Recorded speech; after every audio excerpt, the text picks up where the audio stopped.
We'll do real survival. Resident That's Evil. fine.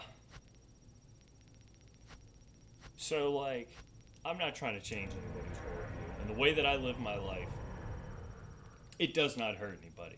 You could say I'm a financial burden, and I do feel like a financial burden. Uh, and I would much rather be homeless than a kept motherfucker. And I would much rather be dead than be homeless. In fact, I would much rather be dead than what I have now. I have no ambition to be alive in this world. This world is so fake and filled with two-faced comments and two-faced things. You say one thing but act another. It's all consume, consume, consume. It's all people pleasing, and that's fine. You want to be liked, you want to have money. I got no problem with that. But guess what? I don't want to be liked, and I don't give a fuck about money. I don't. I want water, food, and the ability to create. I don't even need electricity. You give me a pencil and a paper. If I just had food, water, and the ability to do that, I would be fine. I'm not knocking anybody who can go out there and put on their work boots and do a job that they don't care about, or they do the job because it helps provide for their family, which is their cause. I'm all for people doing whatever they want. If your drive is having a family, having kids, that's what brings you joy, go do that. Have as many kids as you can provide for. Have as many partners as you can provide for. I think do whatever you want to do. But what I want to do is not that. I don't give a shit about finding another romantic partner. Sex feels good, but guess what? Emotional connection is rare, and it's maybe because I have, I don't know, standards. I like a person to be attractive and like mentally engaging and smart and witty, and even then I don't think there's a person out there that would meet that standard that would make me be like, oh, I want to be alive because life is so amazing. I don't get how people can say life is amazing. I've never felt that way. I've never been like, oh man, this is super good. Sex feels good. Being high feels good. Hey, yo, Samo, you raided into a serious ass conversation. Welcome in, Raiders. I don't know about the Banter Brother at large, one of the funniest motherfuckers I know, one of the most talented people I know. If you don't know about Samo, please check out Samo. I am going to continue with this conversation. Anybody who got problems with mental health or straight real talk, you may not want to be here right now. You may not want to hear the words that are coming out of my mouth. There's going to be a lot of words that you can't say on the internet anymore. Suicide, suicide, suicide. That's going to be pretty much the topic of what we got going on. But please check out Samo. Hilarious, talented, the Banter Brother at large. So yeah, there ain't shit under this sun that is new. So like, so many people are driven by, I'm driven by something. It is the thing that drives me. It took me a long time to find it, and I don't give a fuck that it doesn't make me money. I don't give a fuck about money at all. And like so many people, because you need money to survive, and I'm not going to knock the system, but fuck this system. Any system can be corrupt. Capitalism doesn't necessarily have to be corrupt, but it is corrupt right now. Not making excuses. I am me. I am always going to be me. And I would much rather die being me than try and conform to make anybody happy. Anybody. I don't give a shit. There's nobody on this planet that I am going to change my viewpoint for, because nobody feels what I fucking feel. And it's not boo-hoo, boo-hoo, boo-hoo. It's like, it's not sadness. It's not loneliness. There's just a lot of fucking like dark thoughts and shit that go through my head that if I was forced to interact with the fucking people, I would end up in prison. Or I would just end up killing myself. And I don't want to fucking kill people. I mean, I kind of get to that point. Any job I've had those thoughts. I have a lot of fucked up thoughts. Like right now, I never want to be around pets. Living with pets is terrible. Fucking peek behind the curtain. This fucking total toxic fucking relationship thing. The lone relationship I had, which was so horrible for both of us, but she was like an animal lover, and that was like one of my least favorite things about her. But like, I would not let her cat in the room when I was over. It's like, I don't want your cat fucking climbing around on me. I don't want to deal with it. I don't want to fucking deal with people's pets. I damn sure don't want to live with pets. I fucking sure as shit don't want to move all the way across the country to live in a fucking puritanical house with a goddamn bullshit ass fucking thought process on how policing is good. I can't even speak my mind. I talk about fuck. Please have a heart attack on stream. Fuck.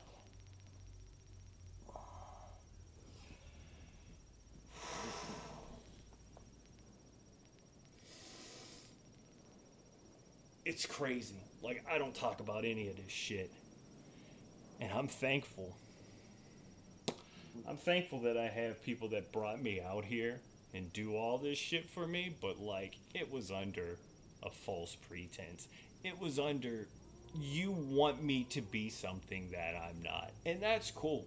I think a lot of the people in my life want me to be something that I'm not. A lot of people, fucking, here comes the good fucking, maybe the arrogance of it. A lot of people see talent and potential in me, and they're like, well, how can you not do anything with that? Fucking talent doesn't mean shit in this world. And there are people who are talented that can find ways to provide for themselves.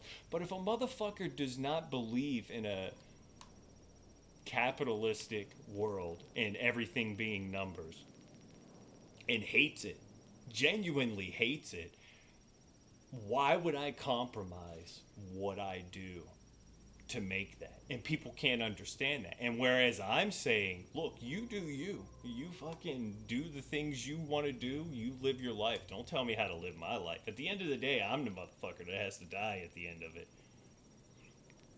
So, I was let out here with a fucking house full of pets. Dogs barking.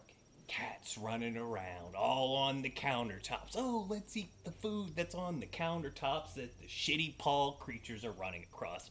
That sounds great. But yeah, I can't say shit. I don't want to disrespect anybody, but I kind of feel like I was disrespected by being lied to. And it's like as a motherfucker who doesn't care about money, doesn't care. I'll wear the fucking rattiest clothes, you know why? Because they're free, and I don't give a fuck. I'm not gonna pay for clothes. I'm not gonna fucking give a shit about that. I don't care how people perceive me. I don't. There's not any of that in me. It is disappointing to believe that I had people that knew me, but they don't know me. They've met me, what, 7 or 8 times? And most of that was before I was an adult. Most of that was before I started, having thoughts that were, my own. And it's just crazy to me. Like, I have spent so many hours just trying to hang on to life. Like, it's not me asking for pity. I don't give a fuck. I don't. But, like, I stuck around at first for my younger brother, who is now a complete fucking psychopath and hates me, and I want to kill him. If I have to see him again, I'm gonna fucking kill him. I just can't believe how abusive and fucking shitty that kid is, and I have nightmares about it. Just every fucking time I think about all the shit that's gone on. And the whole thing is, I didn't do anything wrong to him outside of not working. I didn't work, but I fucking drove everybody the fuck around. I'm cleaning the fucking house. I'm cleaning up your fucking mess. I'm fucking cooking you dinner, and I had no problem with it. Everybody seemed fine with it. Everything seemed cool. Everything was copacetic. And that's not even really the issue. That he has his own mental health problems. I'm never going to devalue I'm fucking around. The friendship that we had. He was my best friend. But for that person to flip on me, it was just it's crazy, dude. I've experienced a lot of betrayal. I've had best friends stab me in the back, and I got over that. But like, I've never had that type of shit, and it's a mental illness. I can kind of understand that, but like, you threatening me, you doing all this shit to me, and me not retaliating already, like, not giving a fuck is not a gift, but it helps in a lot of things. So, like, since I don't give a fuck, repercussions don't matter to me. So, like, I'm not going to act like I haven't had ideations of murder or that I haven't murdered something. I'm not saying I've murdered anything. Well, human wise, I've never murdered a human. You can't get in trouble for murdering other things. It's not even murder. I mean, they're stupid fucking animals. You could snap the neck of a dog and it doesn't matter. People get all riled up, and that's a whole nother topic that I could talk about. But, like, yeah, I don't give a fuck about no pets. I don't give a. They're fucking food. They're meaningless. Uh, but yeah, I've never done that. I've never hurt anybody. Doesn't mean that I don't have the thoughts. Doesn't mean I don't have the urges. And I do. And they're there all the fucking time. And this goes into the whole religious thing. So, like, let's say that there is a God and that I was made this way, uh, or predestination, even. So, I have no say in my mentality or my temperament, and I am just here to what? Be a bad egg? I just don't get being behind like a all-knowing, benevolent creature that is not either all-knowing or benevolent.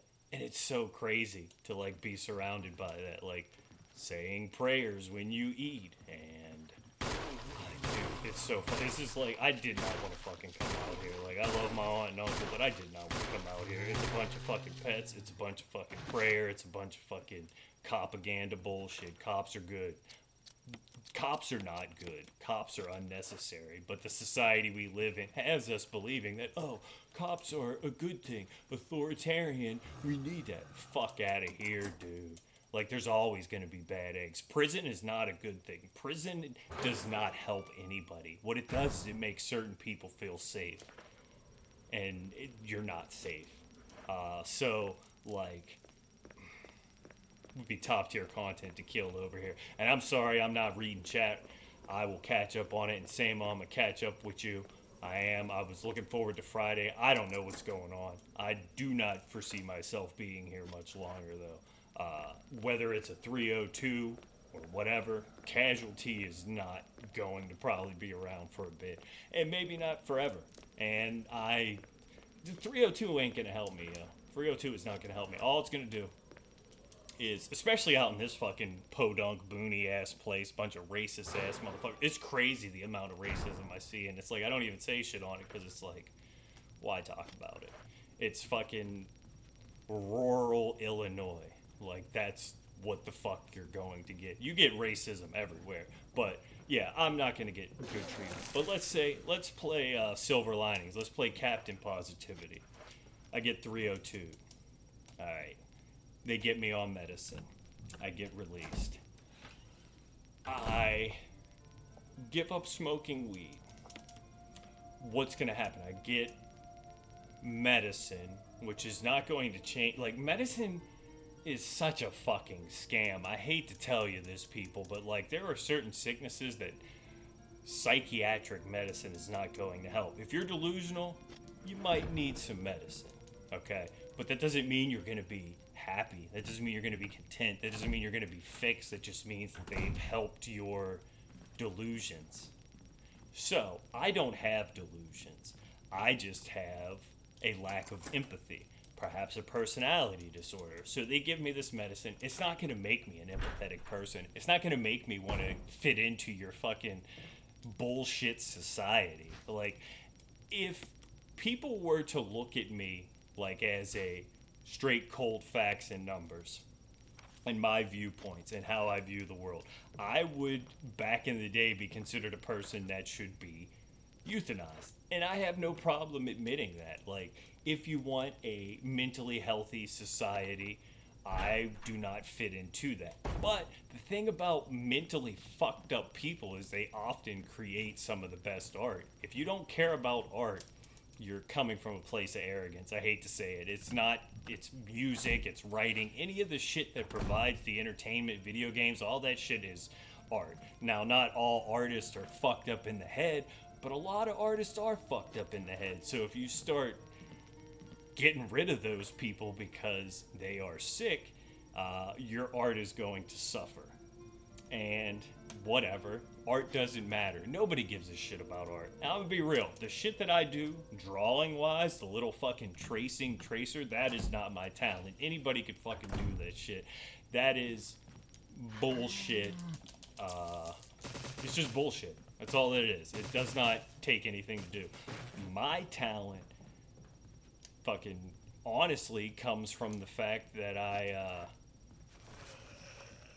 make people around me feel good. I genuinely do. Like, I am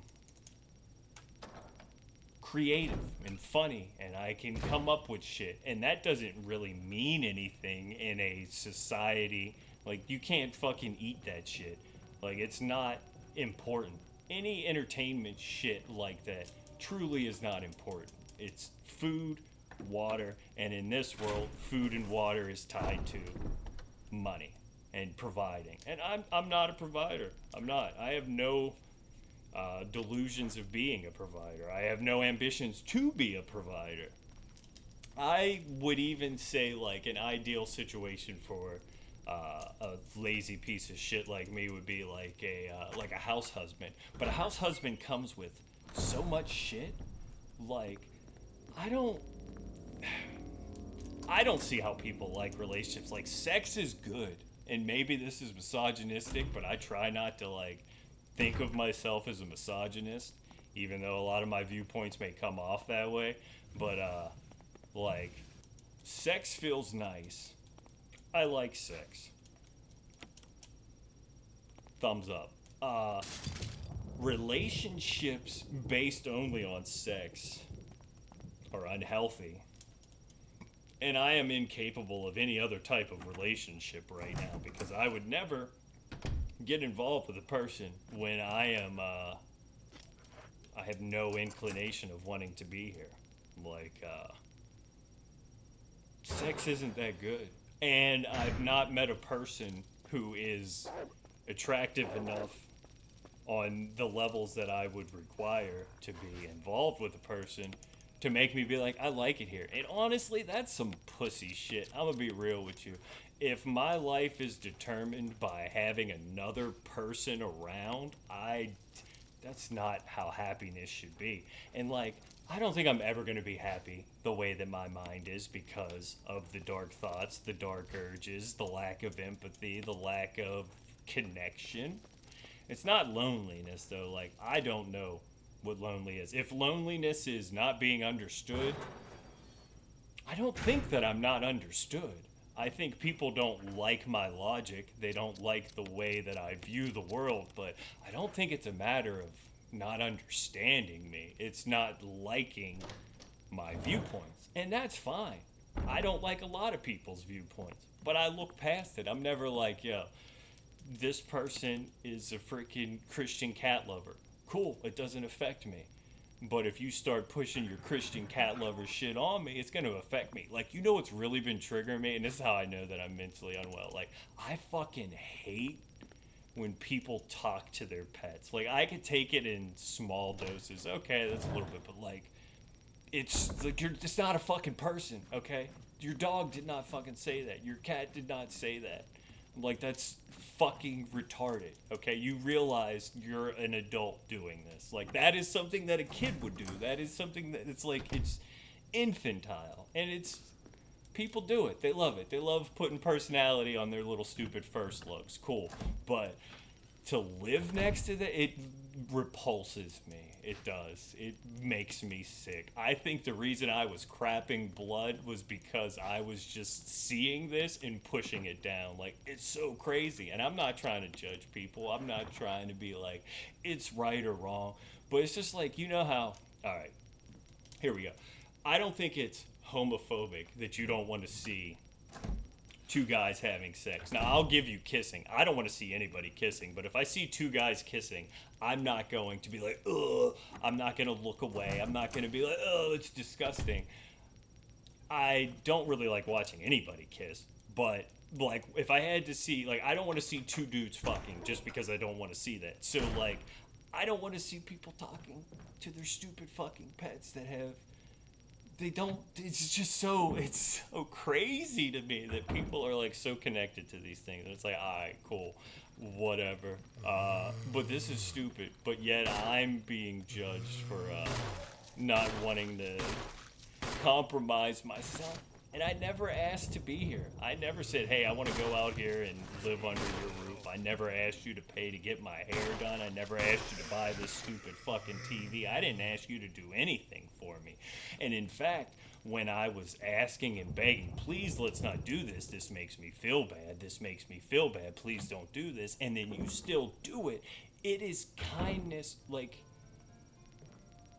it's kindness because you are doing this to change me. And that is just so fucking twisted in my head to me. Like, I don't get why you would want to. I can't do this.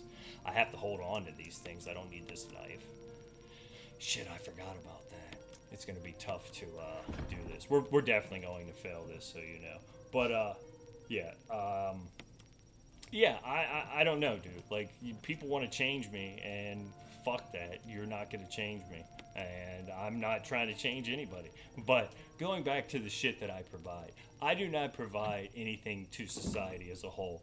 The little doodles that I do on my tablet or any of the drawings that I have done, pencil and paper-wise, I am a shit artist. I am a D- artist in the grand scheme of things, and I have no problem admitting that. Art is a hobby. Personal progress is what keeps me from fucking blowing my goddamn brains out. That and the fact that I can't have a gun.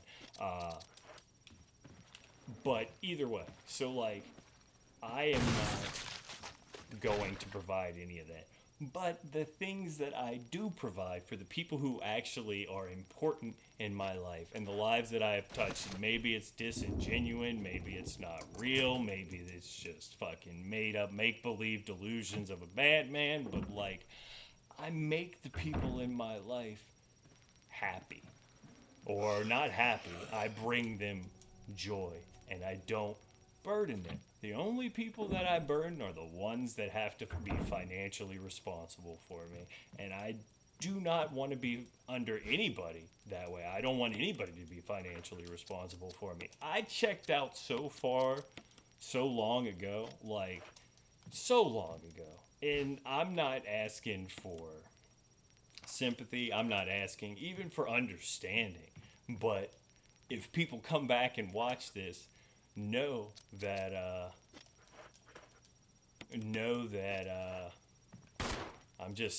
I'm being me. I'm gonna be me until the end.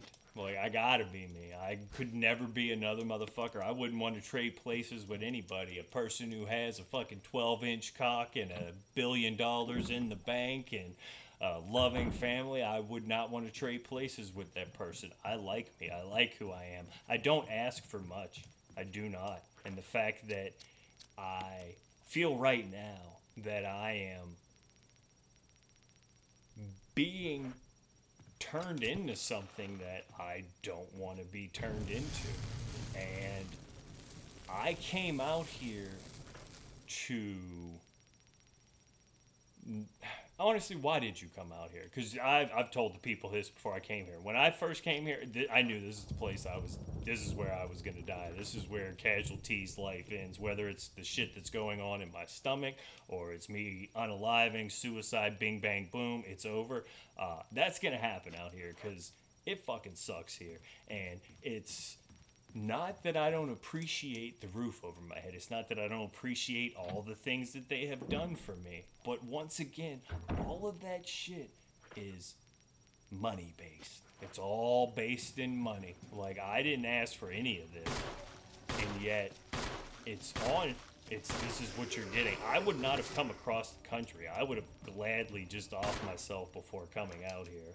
Like, no problemo. I've been waiting to do it for a while. And as I said, I had people I used to hang on for, but I'm so tired of being miserable every fucking day. And it's not like, I'm not trying to be like, oh, I'm sad every day. It is just a matter of like, not wanting to hurt myself or others. Really. Like, if I was out in public, I don't think I would hurt another person, but I could.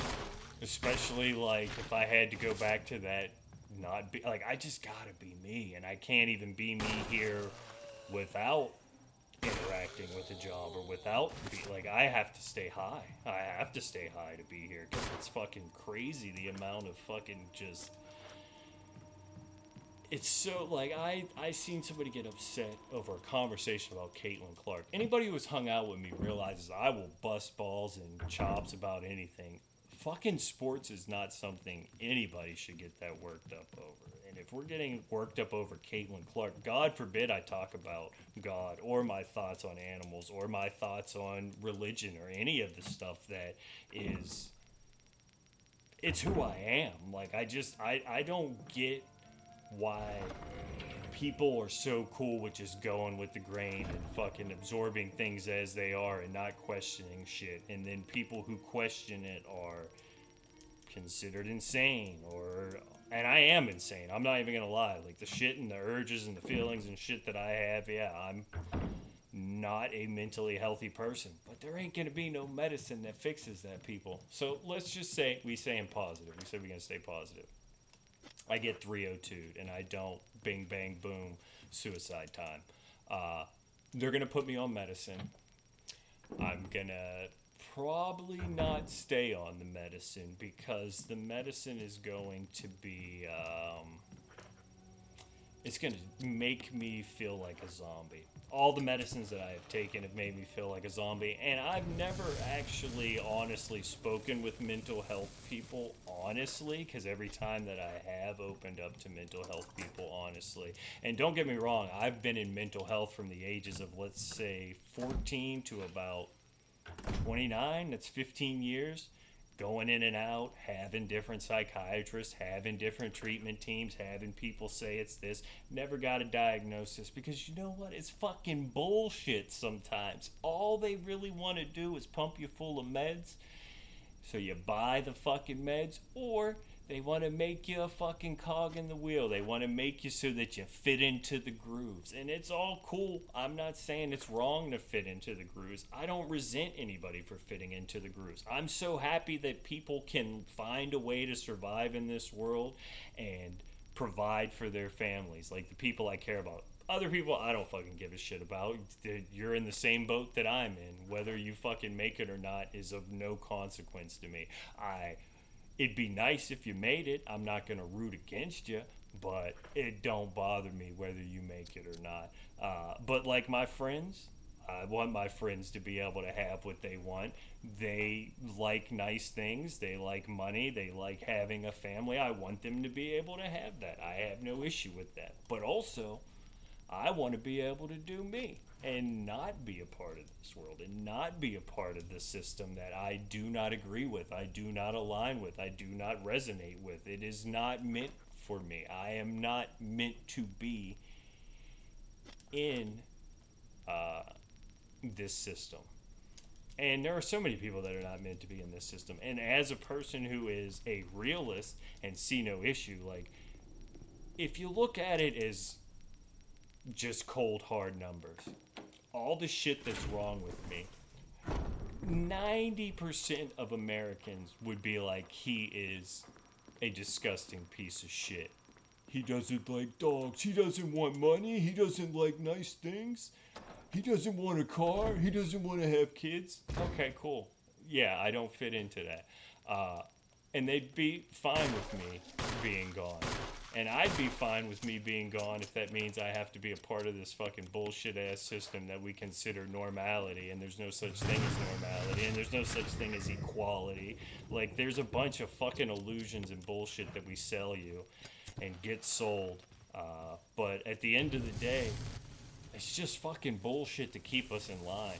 And more people being in line does provide a little bit of joy for more people as a whole, but also I'm not asking to be a part of your little fucking circus. I don't want to hang out at your little fucking community center and pretend that we like the same bullshit.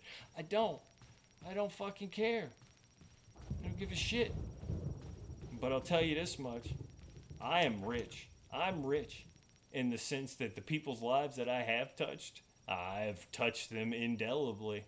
There are so many times I've brought laughter, so many times I've been the shoulder to lean on for a person, so many times just to freaking help cut your grass, help whatever the fucking thing is. I have provided so much joy for the people around me. And I would hope that anybody who does care about me, anybody who is, what am I trying to do here? I gotta get the dog whistle. Okay. Are we on the right track? Not yet. We can go. I didn't unlock that door. I gotta go downstairs. Yeah, so like I don't sweat that. Like yeah, there's a lot of bad shit I did. There are things, arguments I've had with people where I've said horrible shit. When I get angry, I lash out. I'll say fucked up shit, but I also feel like the fucked up shit I say is what I'm not like saying mean shit just to say mean shit. I'll say mean shit cuz I think it, and I wish that I could control that because I have hurt people through that. I just need to shut up sometimes because it doesn't take me long to cool down. But yeah, like I would just hope if people cared about me, or the people who care about me, because I know I am cared for. Like I have a very good friend group, I have good family. I would just hope that they don't focus on the end of the story. Like whether I met you 5 years ago, 10 years ago, 15 years ago. Some people I have met, I've had no negative interactions with, at least that I know of. Never had an argument. I would say like kind of how Crew and I, we shout at each other, but I've never been mad at Crew. I've never been angry with Crew. I've never been disappointed with Crew. I've never been mad or angry with Lee, mad or angry with Drew, mad or angry with so many people. And then some friends butt heads. I mean, that's what friendship is, but I don't wish ill on any of them. Like one of my former best friends, I love that dude. I respected his intelligence. I respected his drive. His he was a good dude, but we didn't agree on some shit that was very important to me, and I had to cut him loose. And I don't harbor anything against him. I'm glad that he's still doing well. He's a good dude. I think that he's a cool dude. It's just we're not linked up that way anymore. And there's a lot of friends I have like that. I gotta heal here though. Maybe not. So yeah. So like anybody who genuinely cares about me, please do not focus on the sad shit of me not being around anymore. Because like why do people choose to do that? I don't understand that. Like yeah, I get sad thinking of my aunt who passed away, even thinking of my uncle. Like we were close, we weren't as close as I am with other family members, but like I'll think back and I'll be like, it was fucked up. I wish we would have been closer in some ways, or at least that I would have acted differently. But I was also like, me at 20 was far more crazy than I am now, and I didn't even realize the craziness that I had. I was completely unaware of it. I was just going on the seat of my pants. And I've gotten used to the craziness, and I've found ways to not quell it. It's always going to be a part of me, but like I have found ways to manage it. And maybe people don't like the way that I manage it, but you know what? Fuck you. Seriously, if you got a like, I don't see how people can be like, life is so precious, but you never walked in my shoes. And I'm not saying life is not precious. There are precious moments in life, but there is also how many precious moments to the just constant nagging of, this sucks. I hate it here. I hate this. I hate, like, I don't like to use the word hate. Like, I try not to hate people, but there's so much shit in this world that just pisses me off and it makes me angry. And whatever, that's fine. I don't care. But when it's in my circle and I have to deal with that intolerance, it annoys me. It pisses me off. It rubs me the wrong way. Um, and I just think that they thought I was something that I am not. I thought that they understood me, and they don't. And I don't care if you understand me. I'm sorry. And I'm also not going to look for. Yo, quit fucking vomiting on me, dude. I fucked up. I'm not going to look for the approval or acceptance of anybody, even like the people closest to me. If you don't fucking roll with me, then don't fucking roll with me. Like, don't. I don't fucking care. There's not a person that I could not up and walk away from if I had to, because, but it would have to be a matter of disrespect, and I feel disrespected. There's two things that please do not do to me. We can have arguments and talk, but like if we are having a conversation and you disrespect me and not anger, that's going to be a problem for me, because I'm not trying to disrespect anybody. And also, don't lie to me. Do not lie to me. And that's what I feel right now. I've been lied to. I've been disrespected. And I'm put in a position where it's like, I'm the bad guy. I'm going to be the bad guy because, like, I accepted this generosity. I came here. You're providing so much for me. But at the end of the day, I didn't fucking ask for any of this. I didn't ask to come out here. I damn sure did not want to come out here.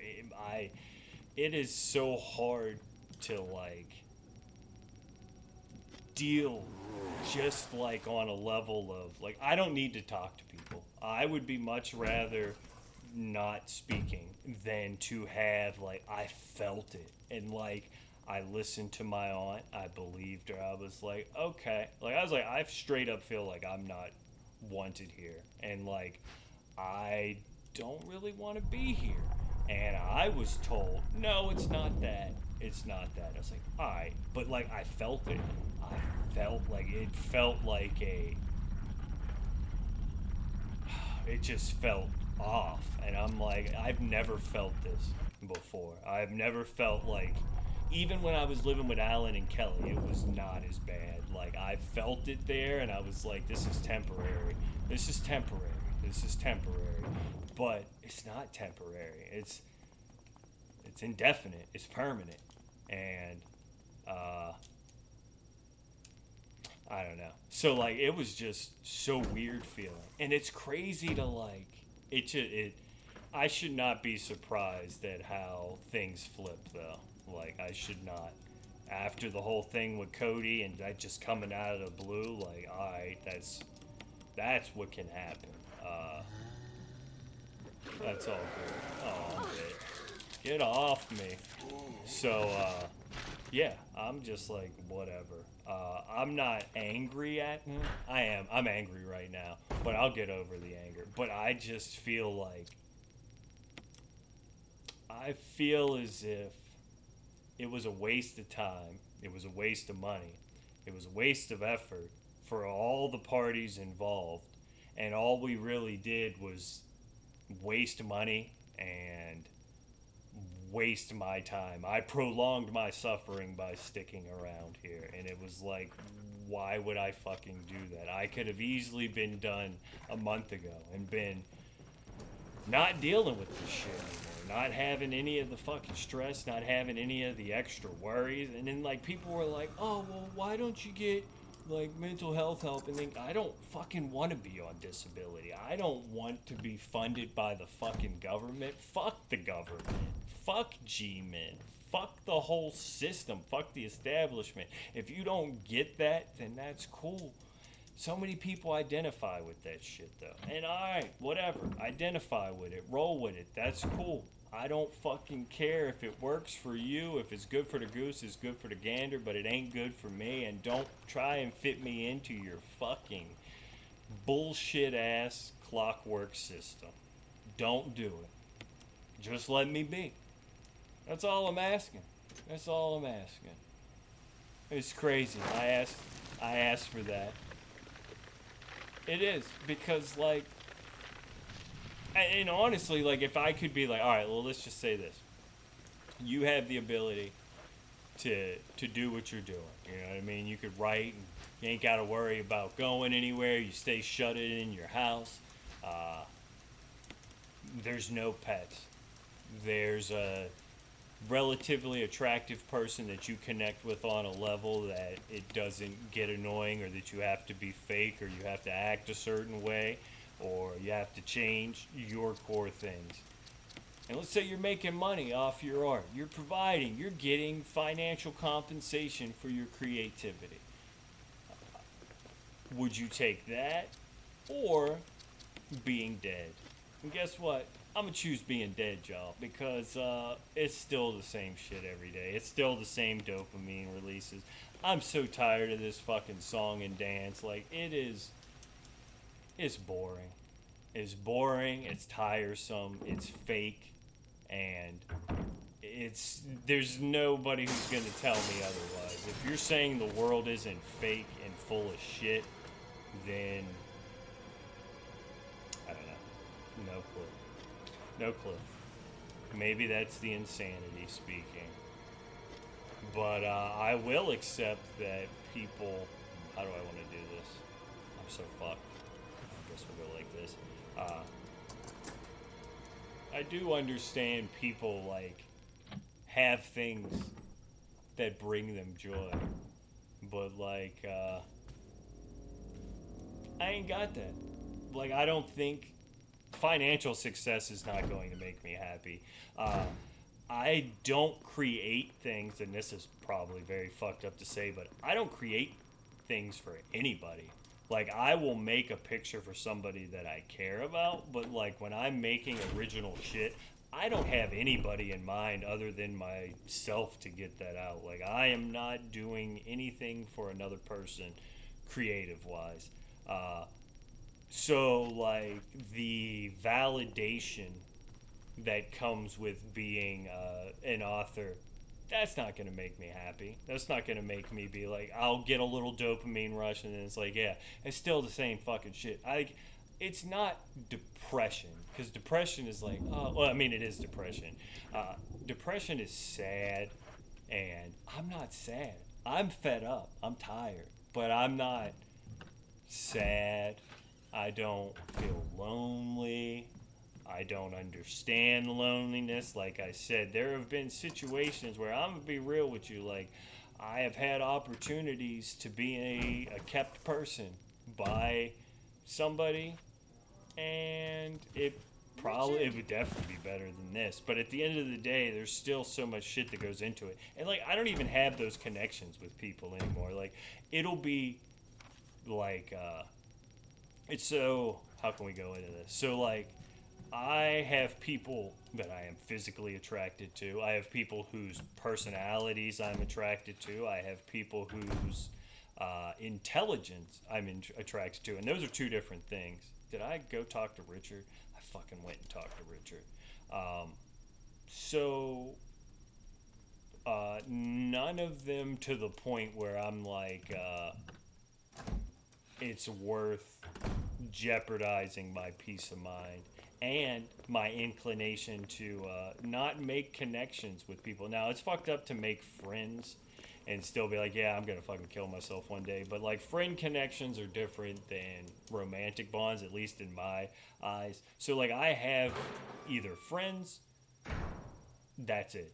That's what I have. I have friends, and maybe friends who I am sexually involved with, but not too many friends that I'm sexually involved with anymore because, well, I came out here.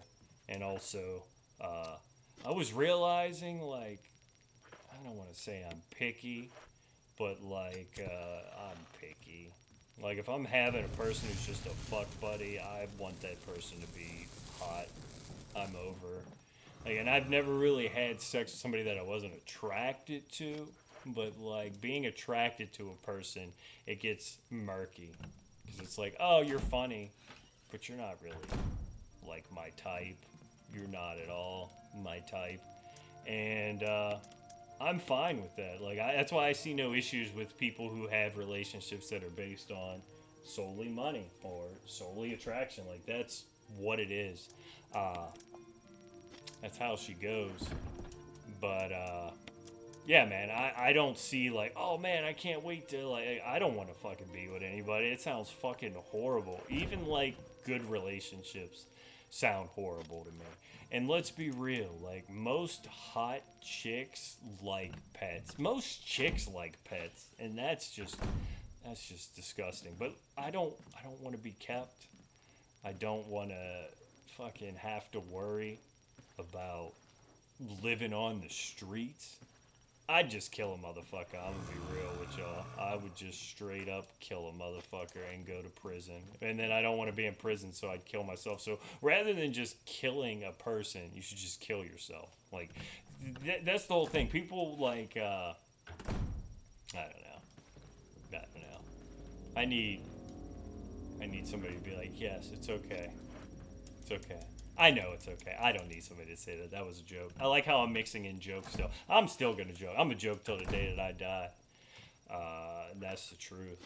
I will be telling jokes until the day that I die. And I'll probably tell jokes that people won't even find funny. But you know what? I thought it was funny. Otherwise, I wouldn't say it. I never make a joke unless I think it's funny. And I am glad that like I have jokes bomb because I hate giving fake laughs. I don't fake laugh anymore, and I also would be insulted if somebody fake laughed at my joke. Just don't fucking laugh. I know what bombing feels like. It's cool. I have no problem bombing. Hey, once you start agreeing with Charles Manson, some of that stuff he was making sense. Oh, don't even get me started. You know, we should just talk about a whole bunch of shit. We did the suicide. I'm kind of over it now, but yeah, I mean, I'm not over suicide. Suicide plays through my head every day. First, like, I think some people wake up and be like, oh, I want coffee, or I can't wait to smoke a cigarette, or like drive my car around or something. And I'm like, yo, I gotta do this shit again? I gotta do this shit again. Well, why don't you take some medicine and then you'll be able to, find a minimum wage job that you could work at 40 hours and not actually provide for yourself? Why don't you do that? Oh, I'm letting Richard die, y'all. Richard's gonna die, dude. I didn't get the serum. He's a dead man. We kind of knew that was gonna happen, though. But yeah, it's I don't think maybe that's what is insanity, but like I think a lot of people deal with that and they're like, oh, I'll just get over it. And that's cool. You can get over it and you could be like, oh, I'm going to focus on my dog, or I'm going to focus on my wife and kids, which if you have a wife and kids, you probably should stay invested in, being alive, because like it would suck to do that. But also, hey, sometimes you just got to go. Sometimes oh, I don't have anything in there. That's just my stance on it, though. Like, I mean, you got a wife and kids, you want to kill yourself? I mean, I talk to a medical professional. If anybody's coming here for medical advice, this is not the place to come, because I'm not trying to sell you anything. I'm not trying to make you fit a square peg into a round hole. And that's what the mental health thing is set up for, let's be real. Because, like, not even 100 years ago, any people who had relatively something adjacent to being on the spectrum or mental health issues, they were fucking used as lab rats. And maybe here's a hot take: we need lab rats, people. We do. We need lab rats so that we can figure out how to advance medicine and science so that we can live longer and have healthier lives. And if that means a few fucking cracked eggs have to get fucked up, guess what? A few cracked eggs have to get fucked up. That's kind of the trade off there. Get the serum. But yeah, people don't want to talk about that. People are so disconnected from the savages that we were 100 years ago, products of our time. But you know, that's not fluffy talk. Let's fucking make animals on the same level as humans, and let's make people who are sick the same. Everybody matters. Working leg people, no working leg people. Let's just keep finding ways to cure diseases that natural selection would have taken us out for. Because you know what? We're compassionate, but guess what? We're not compassionate because you can't really have compassion in a capitalistic society. I hate to say it. There's always going to be people left out. It's always a class system, feudalism, whatever. There's always going to be bottom of the barrel, middle of the barrel, and then the top. And the people at the top are going to do whatever they can. You could say this is all conspiracy theory bullshit, but you give me a time in history where it is not either based on wealth or power and it trickling down. And yeah, it just doesn't work that way. But capitalism is better than feudalism, sure. Capitalism could work, perhaps. I don't think there's anything that could work because there's always going to be people that want to have somebody to look down on. And once you have generations set up for that, oh, he died. I say you, he did. Oh, well, I knew he was going to die. I could go through there and do what? Absolutely nothing. Well, yeah, I can. Yeah, I can. I know what I can do. I got the serum.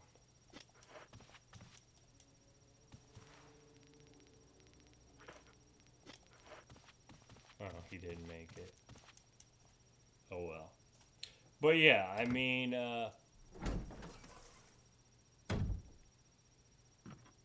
yeah, I just think,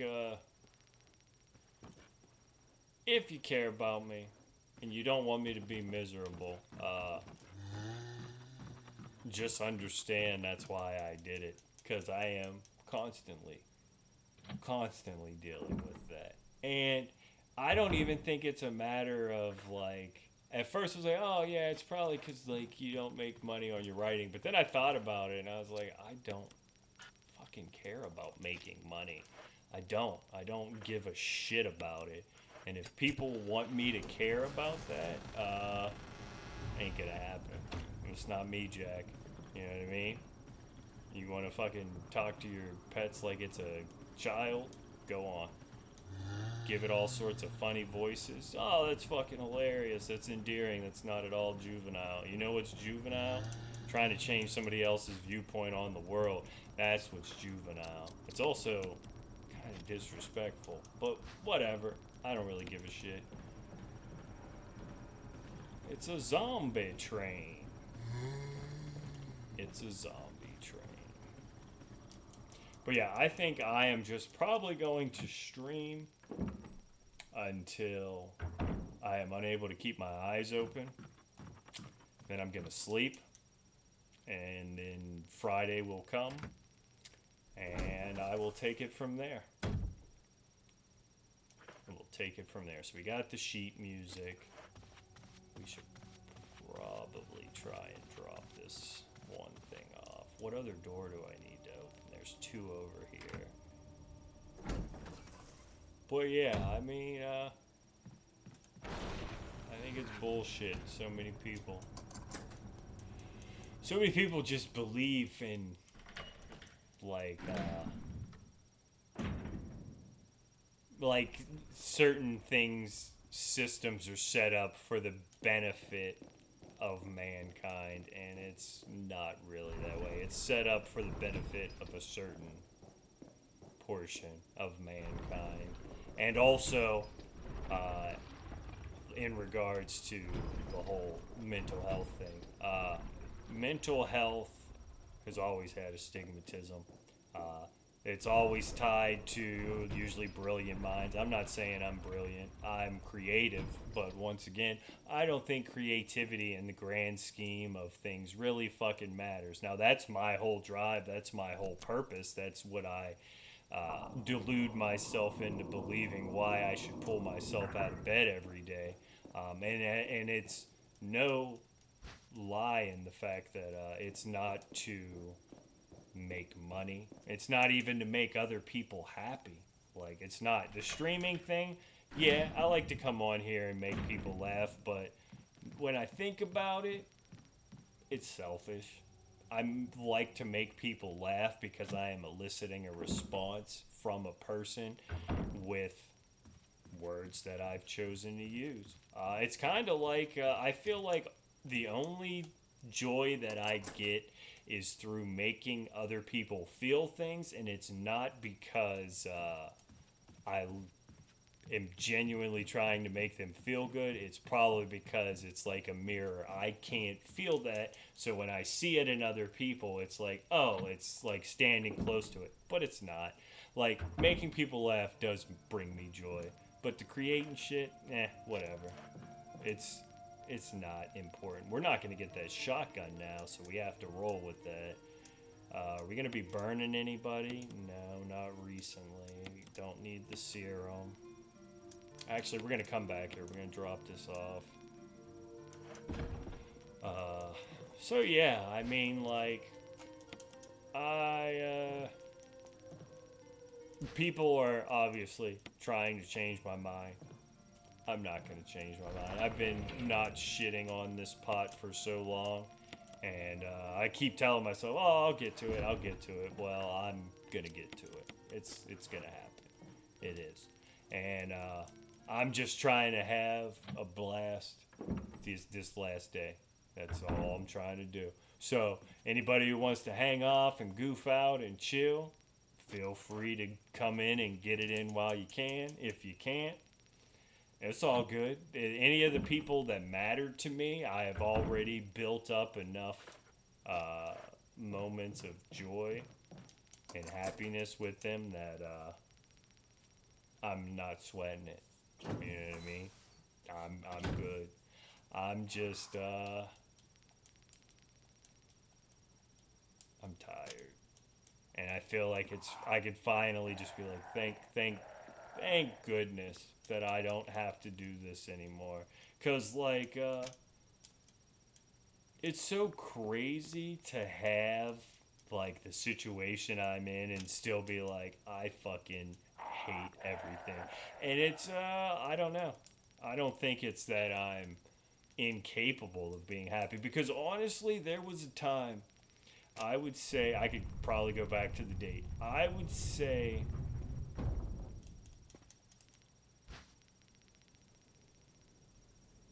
September of 2023. That was pretty good in the sense that I had, like, obviously I'd wake up every day and be like, I fucking hate it here and I want to be dead. But I would have my stream, which kept me like, oh, I got this, I can do that. I wasn't really doing art all that much. I was writing a lot of like joke related stuff, getting that creative energy out, and I was content. My close friends I was close with, although I will say, like, a lot of my friends that I have, I think that they don't really understand me. And that's fine. I also think a lot of my friends don't realize some of the situations that they have put me in that were, like, if I was in that situation as me now, I would not be friends with them. Because of, like, I'm not trying to change anybody, but if I'm disrespected, and I've had close friends disrespect me, and not even per se disrespect me, but through proxy of bringing other people around me uh, that were of a certain make, it was disrespectful. And I also think that the way I view the world does not sit right with them because they identify with how that world is and they take it as an attack. I don't think Lee feels that way. Um, but I do think some other friends do feel that way. And it's not.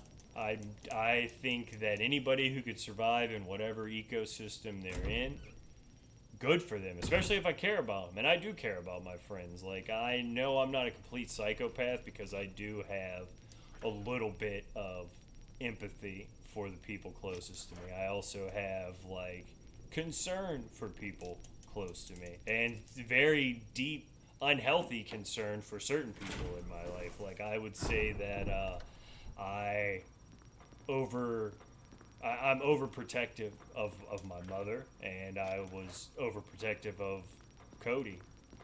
But now I give a fuck, dude. Fuck you. You're a fucking asshole piece of shit. And yeah, I don't really give a fuck if you ever find happiness. Fuck you. I appreciate the things in the past, but all the fucking bullshit that you have put the family through, and not even me. I could get over the shit with me, whatever. Uh, the way you treat mom, you're a fucking piece of shit, dude. And you'll always be a piece of shit in my eyes. And we will never be cool again. But, doesn't mean we weren't cool, doesn't mean I didn't love you at one point. But you can really just fucking suck a dick and die. Like, that would be totally fine with me. You manipulative, lying sack of shit. Woman beating, abusive piece of shit. You hit mom.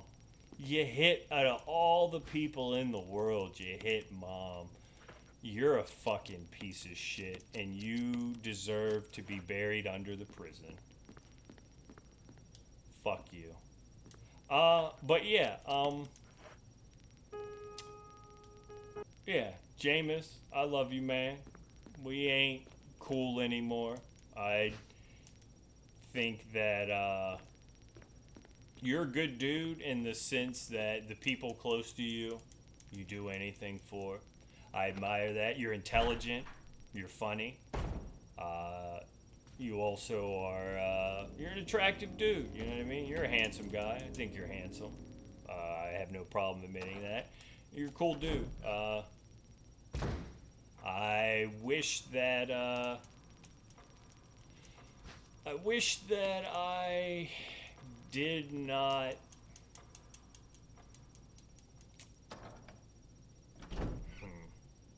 How can I say this?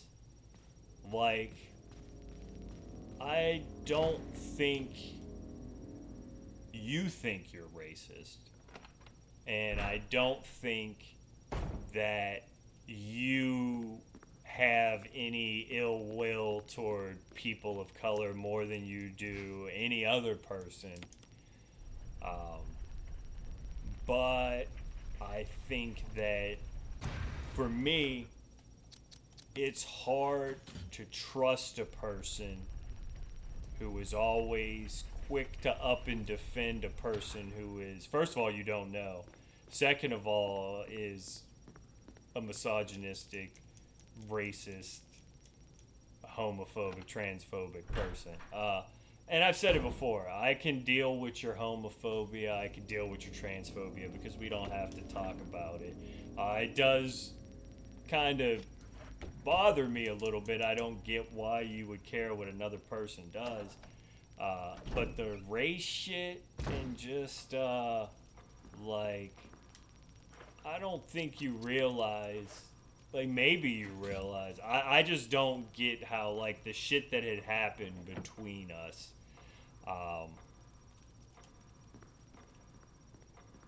like, you could just be cool with it. And maybe you're not cool with it, but we've never spoke on it. I will say that having me around a bunch of your racist family members, having them pet me, have them saying the boys working the grill, all that doesn't feel good, dude. It don't feel good. I did not like that. I do not like that. I think the thing for me was the fact that when you knew that I was grieving over a lost relationship, and first of all, you pulled me out to a party with a bunch of racist motherfuckers, and I don't care. You may not be racist, Jay, but if you're gonna say your in-laws are not racist, I don't know how to sway your opinion on that. They're racist as fuck. And I don't go into the whole, oh, one of the good ones. Like, y'all got y'all's one of the good ones. Y'all do that. Y'all do that type of shit, and it's very offensive to me. But I overlooked it because you treated me well. Treated me well. But you put a gun in my face, dude. You put a gun in my face while you were fucking drunk as hell.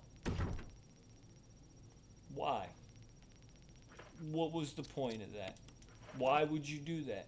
What made you think, oh, this is going to make him feel better? And it makes me believe that your intentions were not to make me feel better. I think a lot of people, and this may come off as arrogant, but I think like people want me around because I do make them feel good. I'm like the fucking, oh, bring him on over, fire him up. He's gonna fucking say something that's absurd and hilarious. Dance for me, clown. Dance for me, clown. And that's fine. I don't mind doing that every now and again, but like when I tell people how I feel and my thoughts on shit, and they just don't respect it. Respect it, dude. I'm tired. I'm in pain. It's a terminal illness. There's no fucking remedy for this. There's no fixing it. It is. No, that's cool how that spins. Oh, it's like one of those fucking machine things, right? It's kind of like that. What am I trying to do now? I still haven't opened one of these doors, and I don't fucking know what door it is. So yeah, I mean, Jay, I love you. I don't trust you. I don't like some of the things from our past, but I've had so much fun with you, dude. I had so much fun laughing, writing that novel together. Writing with you was a little frustrating because I feel like when I would write with you, you would kind of swing your big grammar dick around, and that's cool. You're the editor. But then also, like, when it came to just like riffing and coming up with ideas, we're always very negative, and I would get pissed off because it's like you're just shitting on everything and then super defensive about your shit, and that's because I was probably hypercritical at that time and super sensitive as well. But yeah, man, so many hours laughing with you. I love you, dude. It was a good time. I hope that you realize that I want you to do well.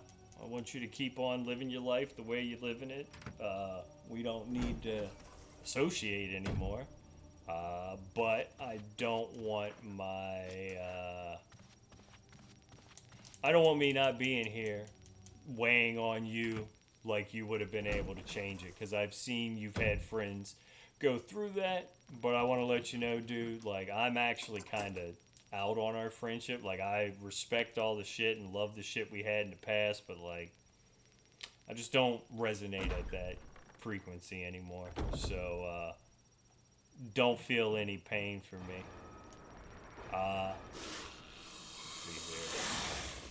I already said the shit. Mom, I mean, I told you before, like, I got no shame in it.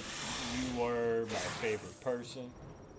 I enjoyed you fucking are the reason that I have so much of a creative outlet. You have done nothing but support me, perhaps enable me, but I'm not gonna blame you for that. It's my own choices to,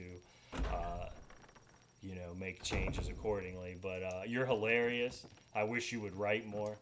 I wish you would do more drawing. I hate how you tear yourself down. I hate how you have to stay in a loveless marriage because, well, that's what you got to do to survive. Because of your health issues and finances. Dad, I know Dad won't see this. That's fine. He's not really a tech guy. We bumped heads a lot. I found out some fucked up shit that he went through. I always knew he had a tough upbringing. I don't blame you for anything. I'm sorry that I mooched off you for so long, especially throughout like my 30s when I moved back home. In my 20s, I was out of there. I mean, I was trying to find a way to survive.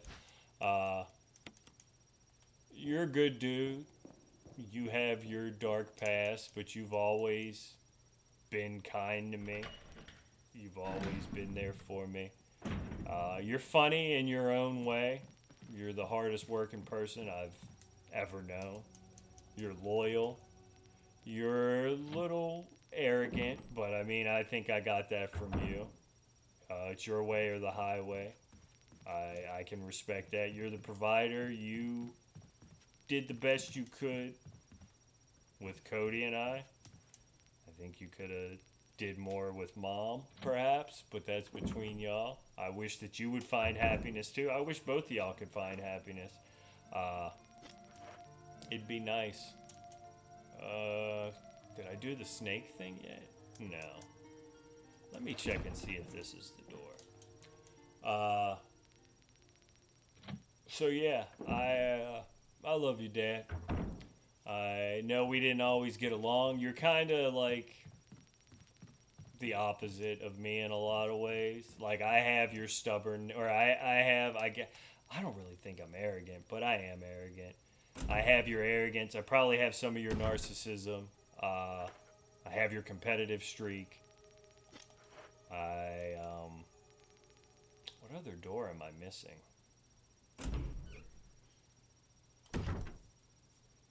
It must be the one down there. Okay, it has to be.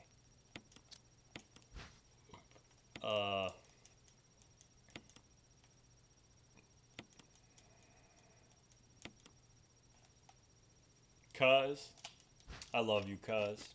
If it wasn't for you, I don't think I would have had an interest in art or video games or music.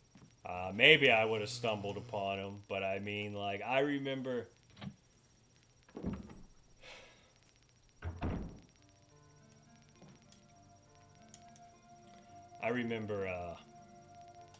waiting for you to come down to School Hill just to hang out with you, just to be able to like chill with you.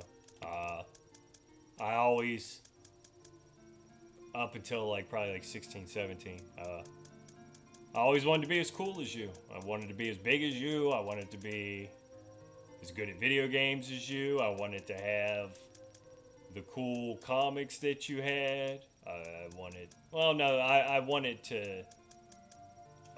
to be like you. I did. And I don't think that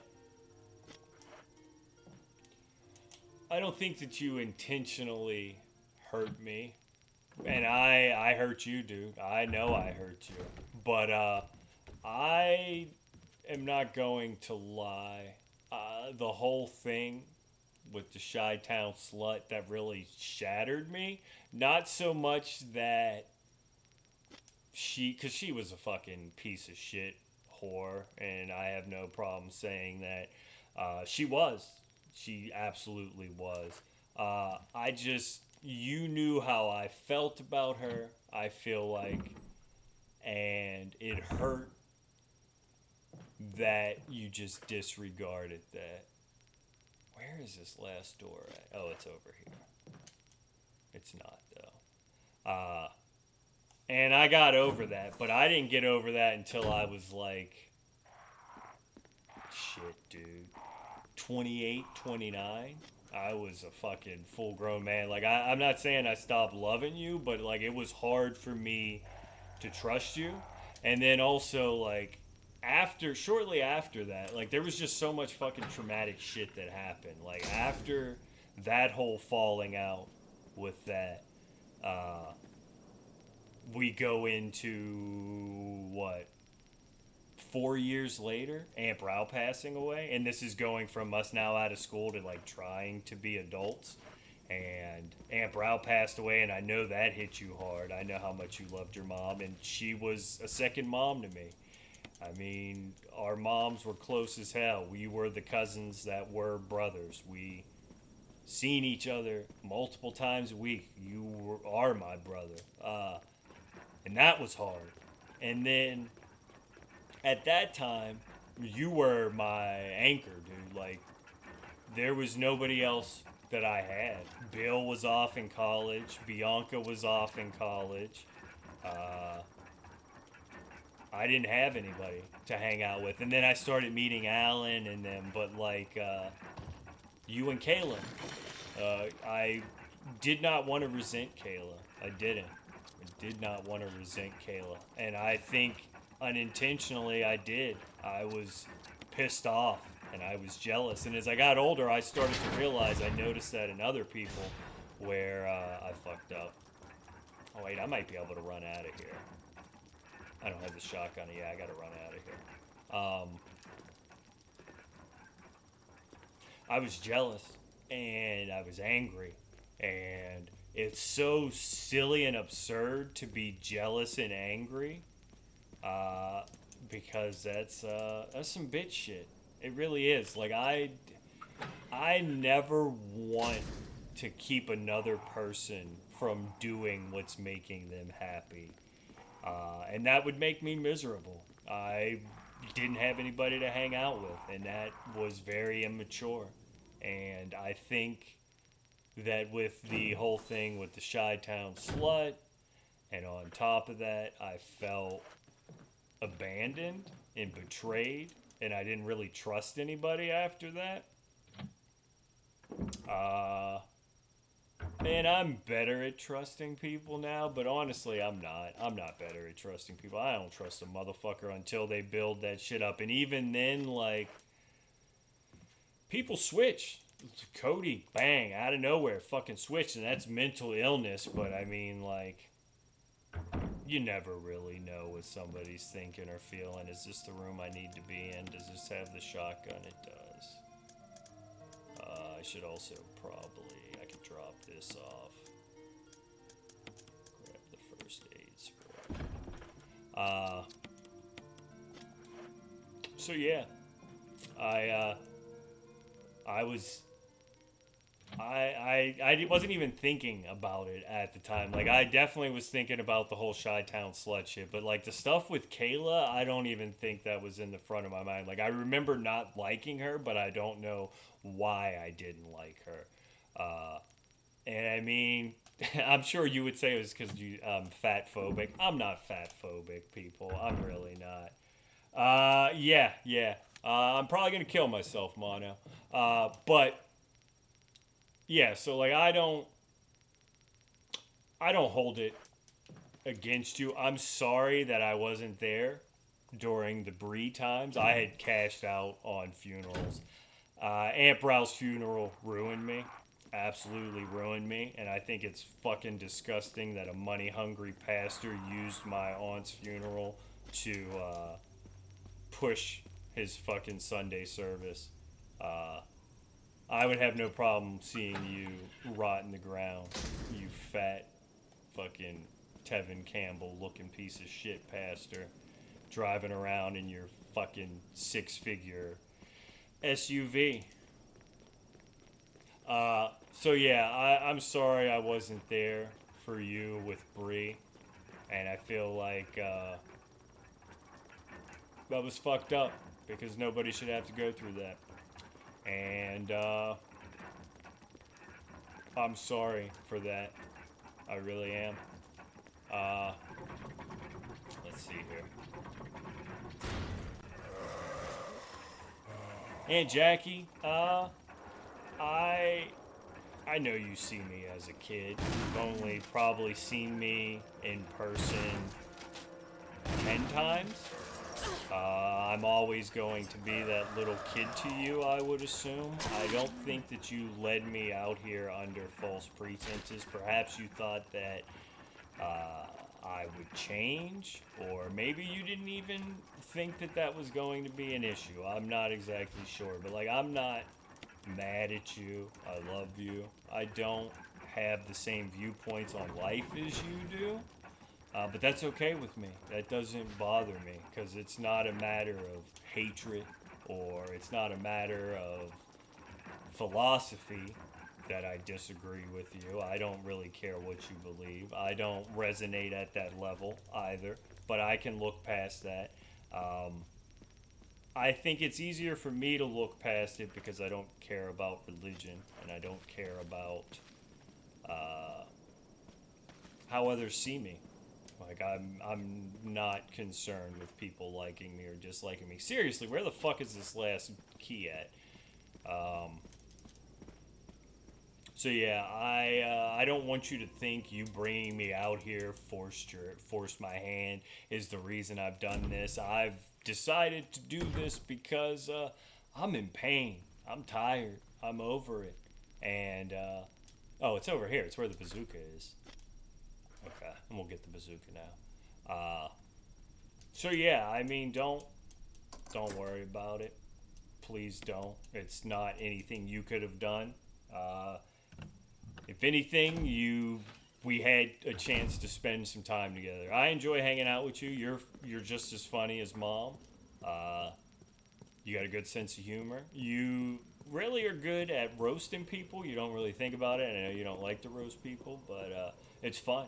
I you would always apologize when we'd be watching stuff together, but I'm like I'm watching this to cut up on it. So yeah, I love you. I enjoyed every time we've hung out. I don't think I've ever really been mad at you, Aunt Jack. Even when you and when you and Mom were throwing blows with one another, fighting. Uncle Jerry, I mean you're my favorite uncle. You're not blood related. I know you are like you and I are completely different. So different. Like we have a little bit in common. We're both sarcastic. Um, we're also both nerds. We like fantasy shit. We got into to games together. I know you don't game anymore. Uh, I do not care how you made your money. I don't agree with the prison system. I don't agree with police. I think those are unnecessary. Those are things that we put up to keep up certain systems, and that is how you identify. When you are a police officer, when you are a guard, you are that person. You did that your entire career. I don't care that you did that. I don't look at you any differently, but I'll say this much. I've never trusted a cop. I've never trusted a prison guard. I've never trusted any person who was in a position of authority because 9 times out of 10, they overwield their authority. I'm not saying that you do that. You've always treated me with respect. I do feel like in your eyes, I'm not living up to my potential simply because I do not have a ambition to do meaningless work to survive. That's I think a lot of my friends like, well, why don't you just do a job and then make money and then you'll be fine? Yeah, why don't I do that? That sounds amazing. So I I never had a bad feeling towards you. You have your views of the world. I think that if you knew my thoughts and how I feel on things, you probably would not like me.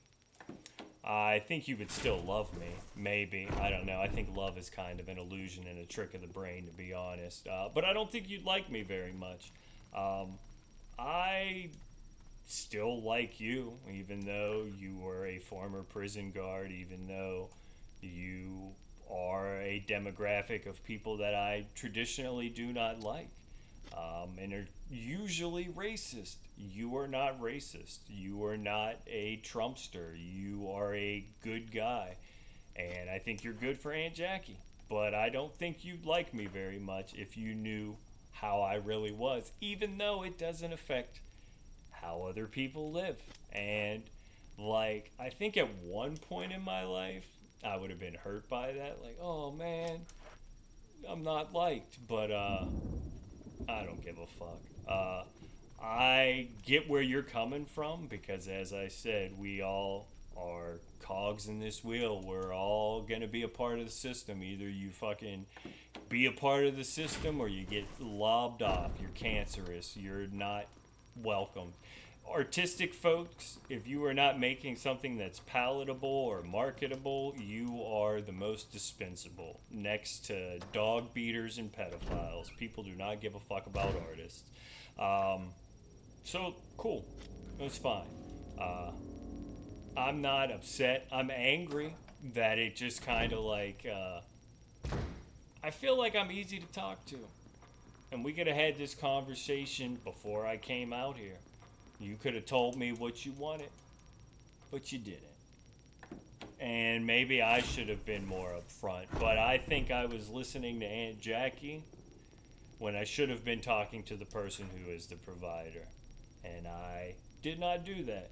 But, yeah, there's not, I'm not mad at you. I'm not angry with you. I'm thankful that you provide. Like this last month, it has been, yeah, I've been stressed. I've been all sorts of stress, but like that's not your doing. That's me. That's the way that I'm made up. I'm in a strange environment, uh, living.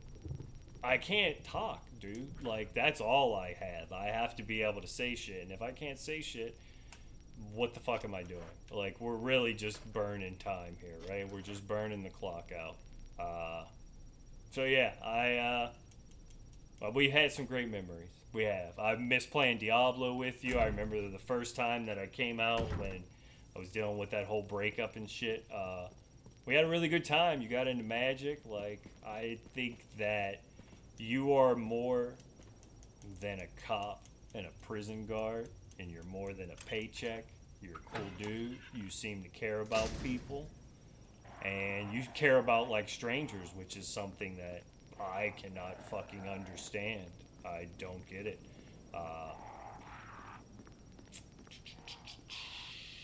Cuz Aunt Jackie, Uncle Jerry. Lee. Uh, you're the coolest dude, Lee. You're so like you get fired up, but you get fired up about like silly things that sometimes don't even matter. But like I don't know anybody who has a bigger heart than you do. I hope you keep writing.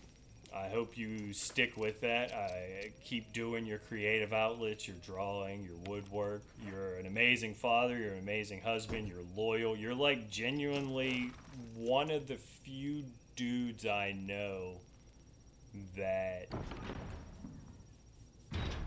I don't know. You do not objectify women. And not to say at some point in your life you may not have, but I would say ever since we became really cool, which was probably like when you and Alan lived together in Oliver Court, I've never really seen you do any shisty shit. I'm not supposed to be here right now. So yeah, I've had like, dude, you have such a crazy laugh, and then like when you get into certain pockets when you're just like full going, like you were talking as that chick from Monsters Inc. or whatever, and you just stayed in that pocket for like an hour and a half, and I don't even think you realized it, but that shit was fucking hilarious, dude. You had Crew and I cracking the fuck up. But like making you laugh is probably the best laugh next to making a hot chick laugh, and there's nothing better than making a hot chick laugh in my eyes. You make a hot chick laugh, fucking, that's the icing on the cake. But you're a close second, buddy, and you did. I gotta drink some.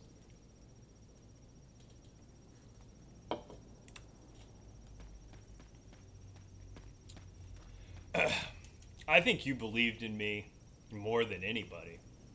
Uh, I'm not sure why. And then I think about it, and I think that I can understand it because there is talent. Potential is long gone, but I I had a talent. I have a talent. Um, it's not really useful, to be honest. It's damn sure not marketable, but like it's more of a matter of you seen it, you acknowledge it, and you did everything to support me. I mean, you freaking got people together to get me a PC, which made me feel so fucking guilty, and even guiltier, which I should not feel guilty for, that it was destroyed just despite me. But you always, the reason that I've been on this fucking drawing frenzy the last 8 months is because he gave me the drawing tablet. The reason that I streamed so much was because he helped build the PC, and a lot of my friends chipped in on that. Jameis, Kelly, Allen, um, they all pitched in because they were like, "Yo, he's passionate about something," and they helped me, and that made me feel bad. But at the end of the day, it provided hours and hours of joy for me. And honestly, if I didn't have that backing, I wouldn't have met Crew. I wouldn't have met Drew. I wouldn't have met friends that I have online and even Crew in person. We've hung out. I love that dude. So Lee, like, you have given me so much, and you're such a good dude. Like,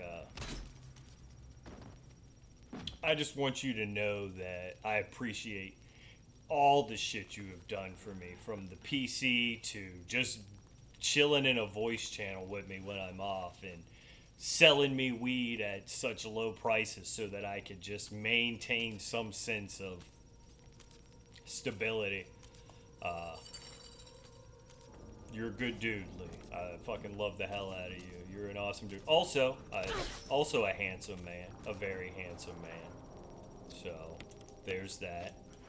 Figured I said Jameis was handsome, and I'm not gonna not say that you're not handsome, because you are handsome, Lee. You're a handsome man.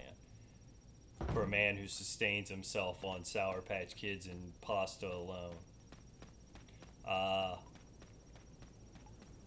Alan, I love you, Alan. You and I are, it's crazy. We're not really all that alike in the grand scheme of things. We're both creative types, but you're more of an artist, like drawing, phenomenal artist, the best artist that I know. So talented. I think if you weren't doing tattoos, you'd be doing something else in art. When people say like, "Oh, you draw," like, I don't draw. I have drawn, but my drawings are blah. You're fucking amazing, dude. You've inspired my art. I enjoy hanging out with you. You are very bristly, but you're also a very good dude. You'll do anything for any of your friends. You're very caring. You're very sweet. I know a lot of people probably don't see that, but you are. But yeah, I think what our bond was either trauma, like emotional trauma, because I remember there being issues between you and Kim because of me. And that's something that just happened in my 20s. Like, I was the friend who was available, and the dudes would want to chill with me, and girlfriends would be upset that I was hanging out with them. And I didn't think about that too much. But, I mean, that's my Final Fantasy, bro. 12, 13, even 15, we beat together. A little bit of 7 remake. We gamed all the time. We'd get high, we'd laugh. Some of my favorite memories, just fucking bullshitting around, playing video games with you, either reading the strategy guide or us playing something together. The amount of hours we put into hockey together, dude, like, I love you, man. You're a good dude. I know that you want better for me. You do. You want me to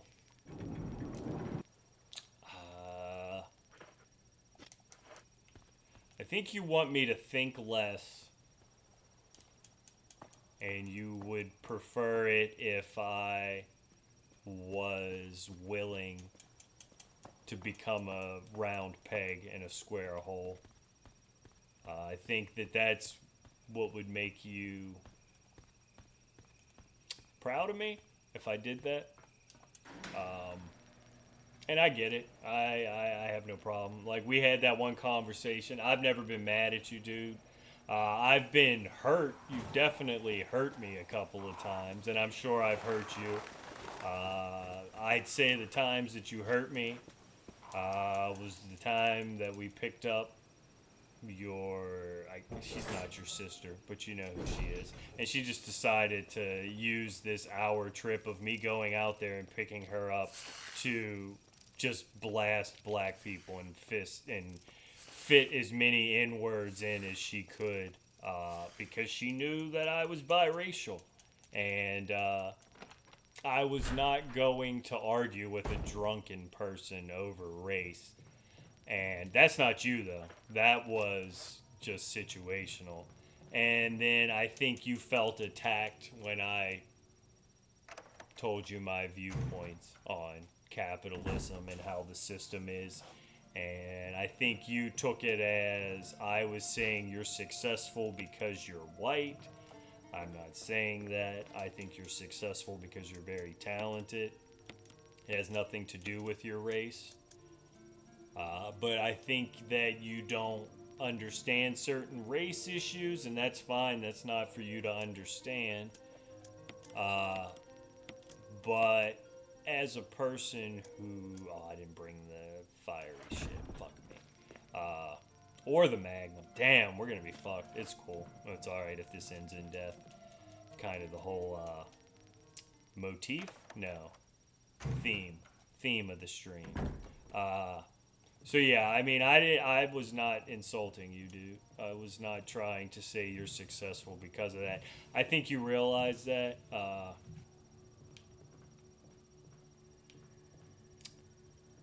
Kelly, I consider you a close friend. I feel as if I don't know if I offended you or if maybe I hurt Alan, so you're just upset with me. I've never felt any negativity from you. I appreciate you letting me stay at your place while I was going through that. You made me feel welcome. I enjoy hanging out with you. I think it would have been cool to stream with you more. Also a very talented artist. I think you and Alan are perfect for one another. Just so you know, like, I didn't go to my own cousin's wedding. And anybody, I'm not going to go to your wedding. I'm not going to go to your wedding. Especially now, but like, if some reason that I get 302'd and then don't off myself when I get out of the 302 because I'm going to have to conform to some bullshit ass system that I don't want to be a part of, I'm not going to your wedding. I don't care how much I love you as a person. I'm also not going to go to your funeral, whoever you are. But yeah, I came to your wedding because I knew how important it was to Alan. And Alan cares about you a whole lot. I consider you a close friend. I did not mean to offend you if I offended you with anything, because I sometimes feel like I say things and people do not let their true feelings be known. But I've never gotten that from you. You've always been straightforward with me.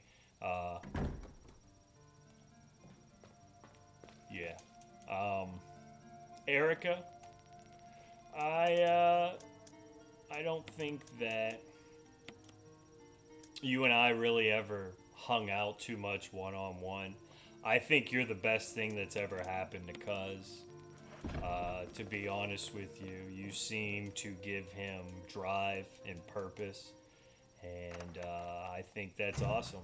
I think it's amazing that you can, because I've known Cuz entire life pretty much. 4 years I missed out, and yeah, I was probably not really capable of knowing things until maybe I was like 6 or 7, but like, I've seen Cuz through his teens, through his 20s, and He was always a roguish sort. You seem to calm and quell his rebelliousness, and it has really helped him a lot. I think you're funny. I enjoy hanging out with you. I like that you're into wrestling now. I would say you were streaming.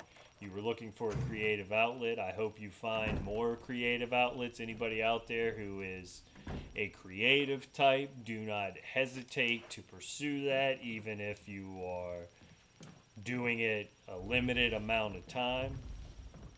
Just get it out. It's amazing. It's awesome. It's the one redeeming thing, in my opinion, that humanity brings is that creativity. So yeah, I'm just thankful that you're there for Cuz. And yeah.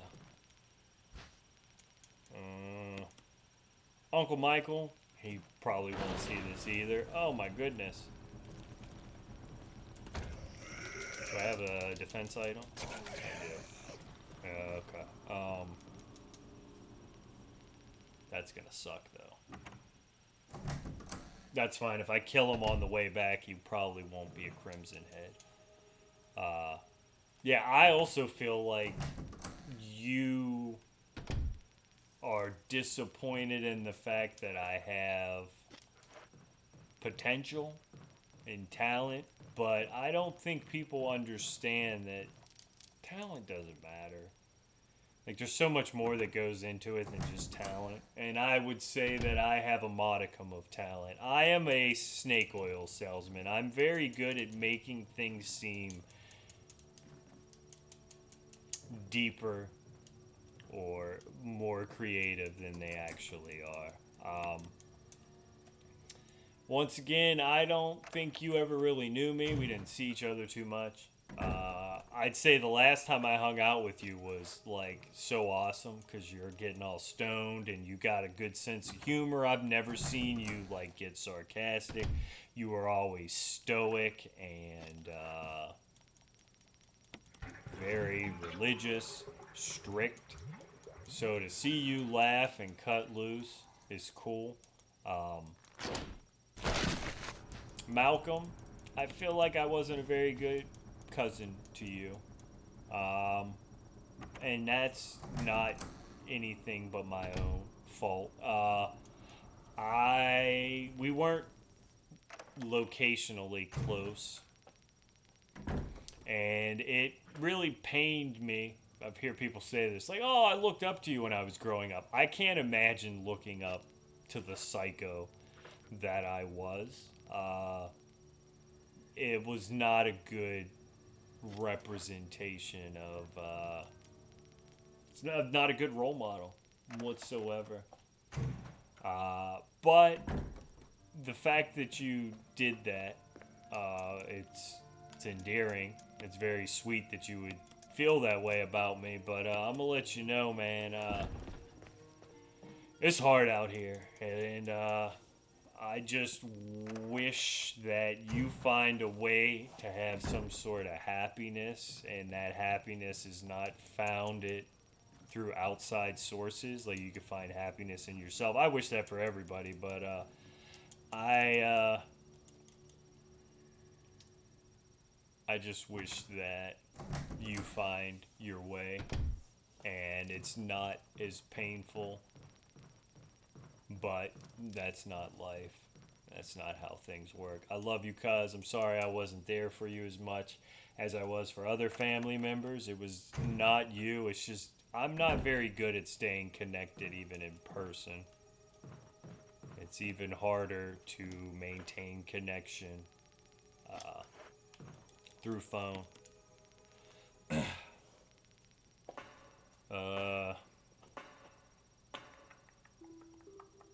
Drew, dude, you're fucking awesome, man. I'm so glad you decided to raid me that random night.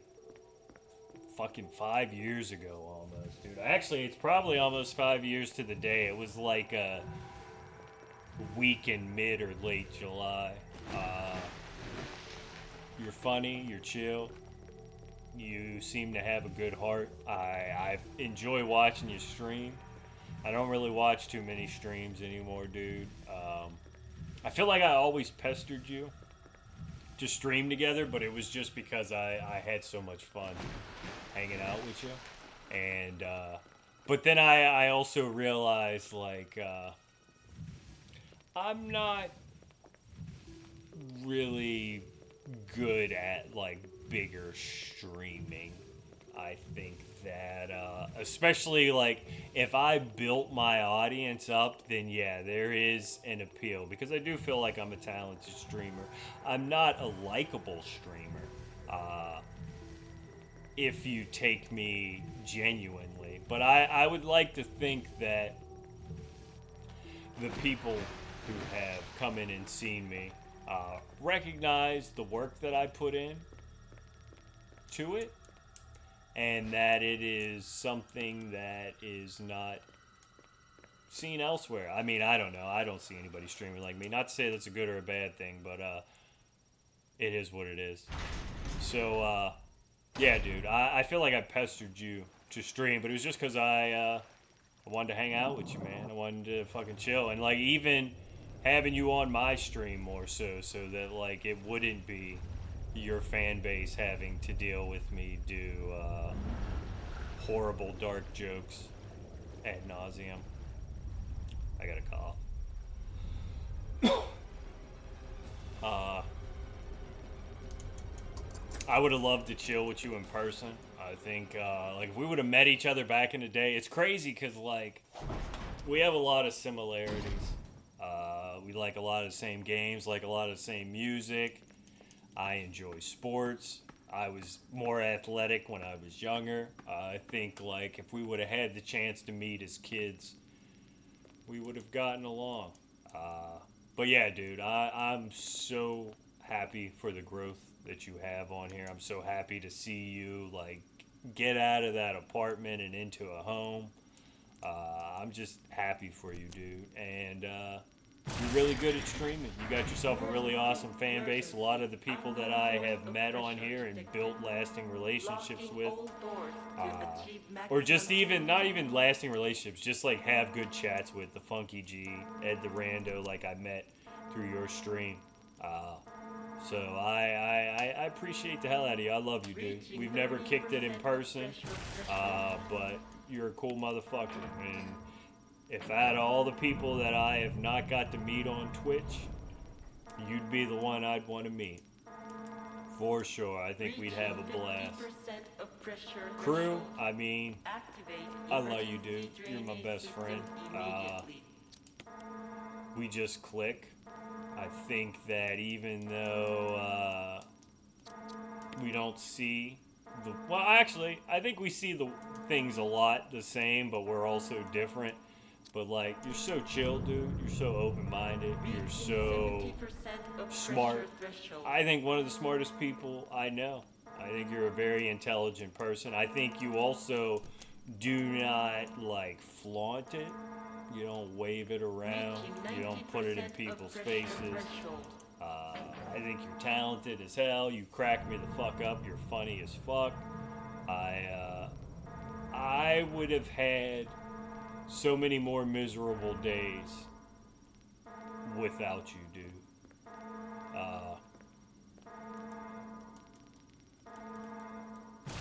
Yeah, man.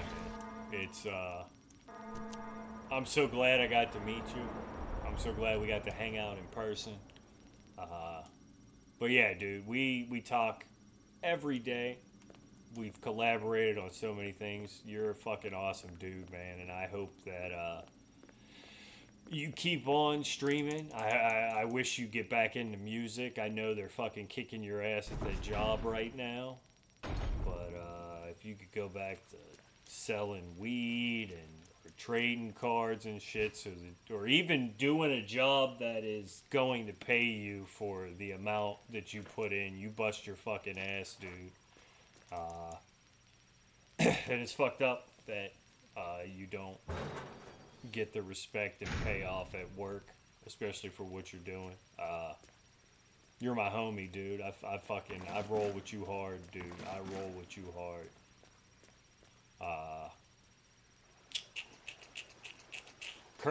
Kurt. You probably won't see this. Kurt is probably the most emotional person I know. That's not a bad thing. He wears his heart on his sleeve. He's very loyal. We've had a lot, I would say, outside of Jameis, and I've known Jameis longer. Kurt and I have probably had the most butting of heads.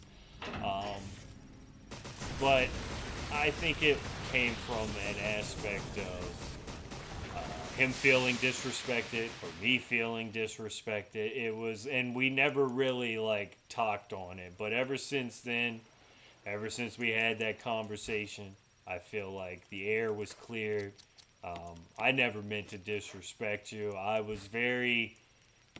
get very comfortable in speaking my mind, and I don't always read the room of is it getting serious, is it getting heated.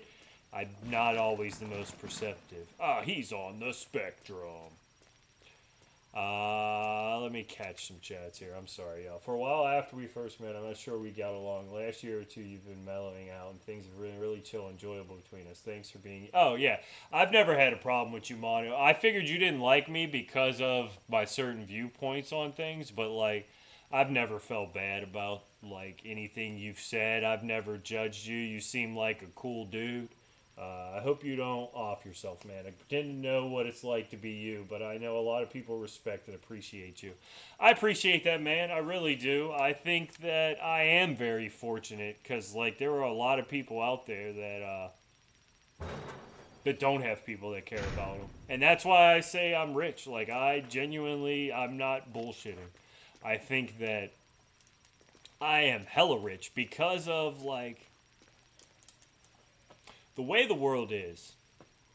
Okay, so here's the thing. There are certain people that I feel like had me a part of their life because I provided something. And that is actually what men are for. Provide.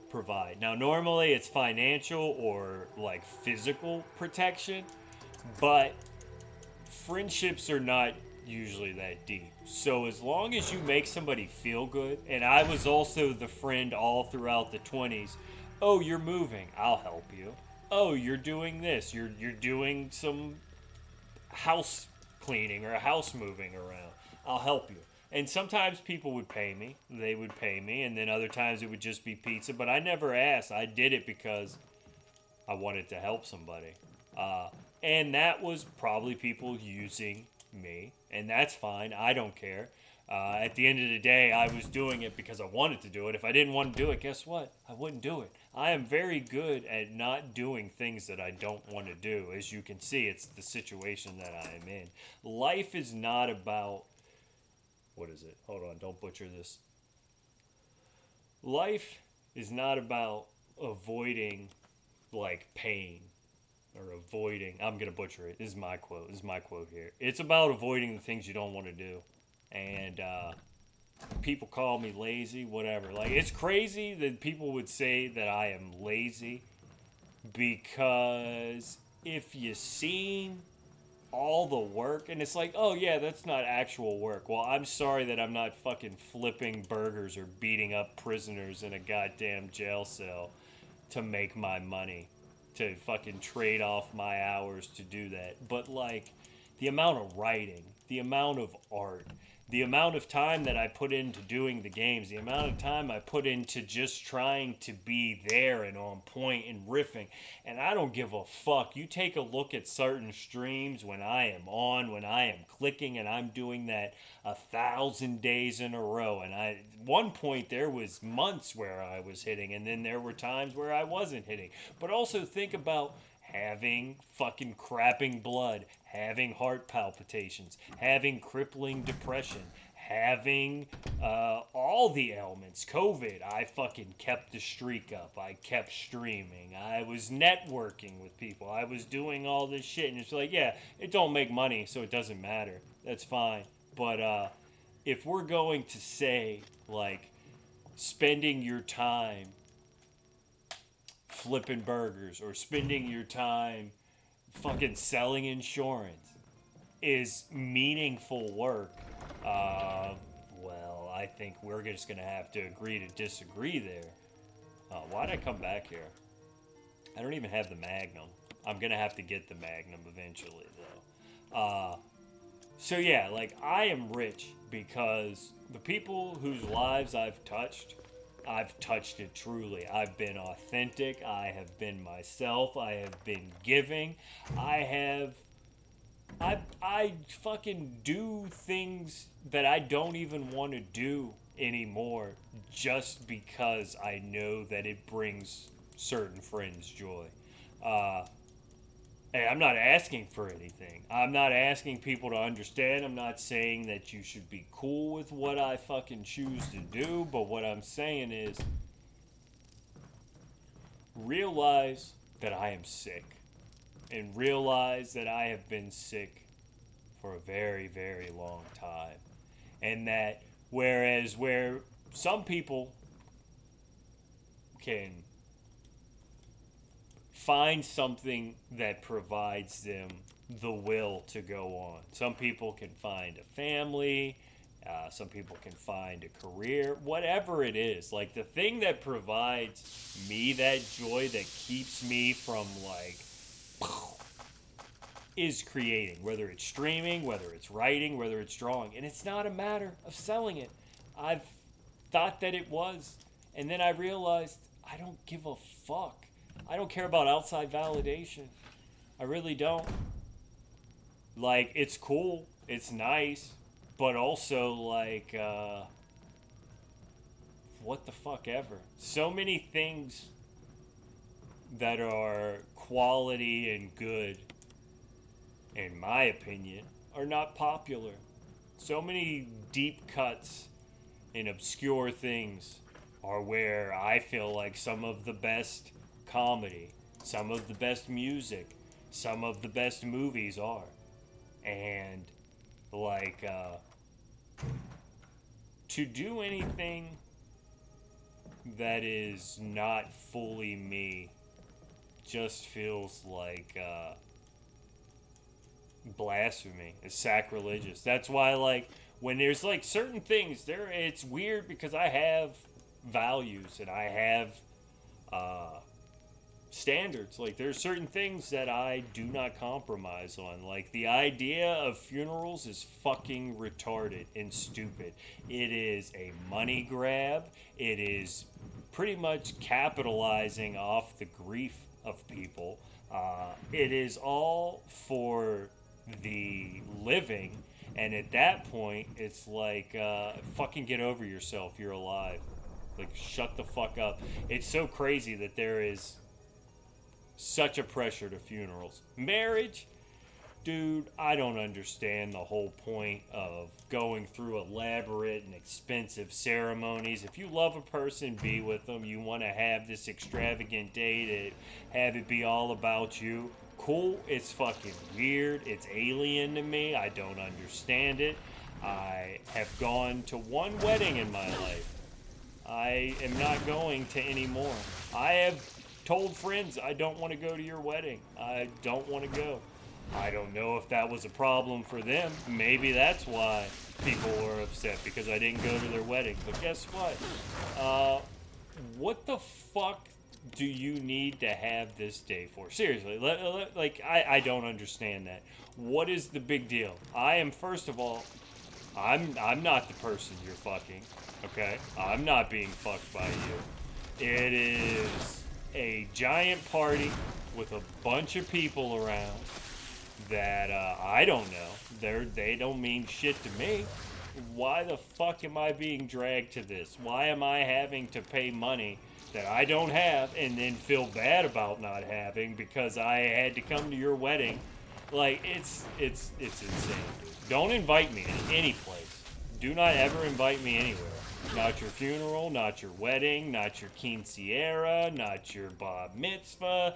Damn sure don't invite me to a graduation. You're going to invite me to a graduation? You know what a graduation is? Oh, you've learned how to memorize this fucking conditioning. Congratulations. Hallelujah. Awesome. You've been programmed. Cool.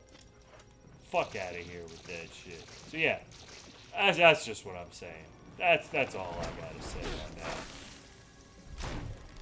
Uh-oh, I missed it. One more? So much ammo wasted.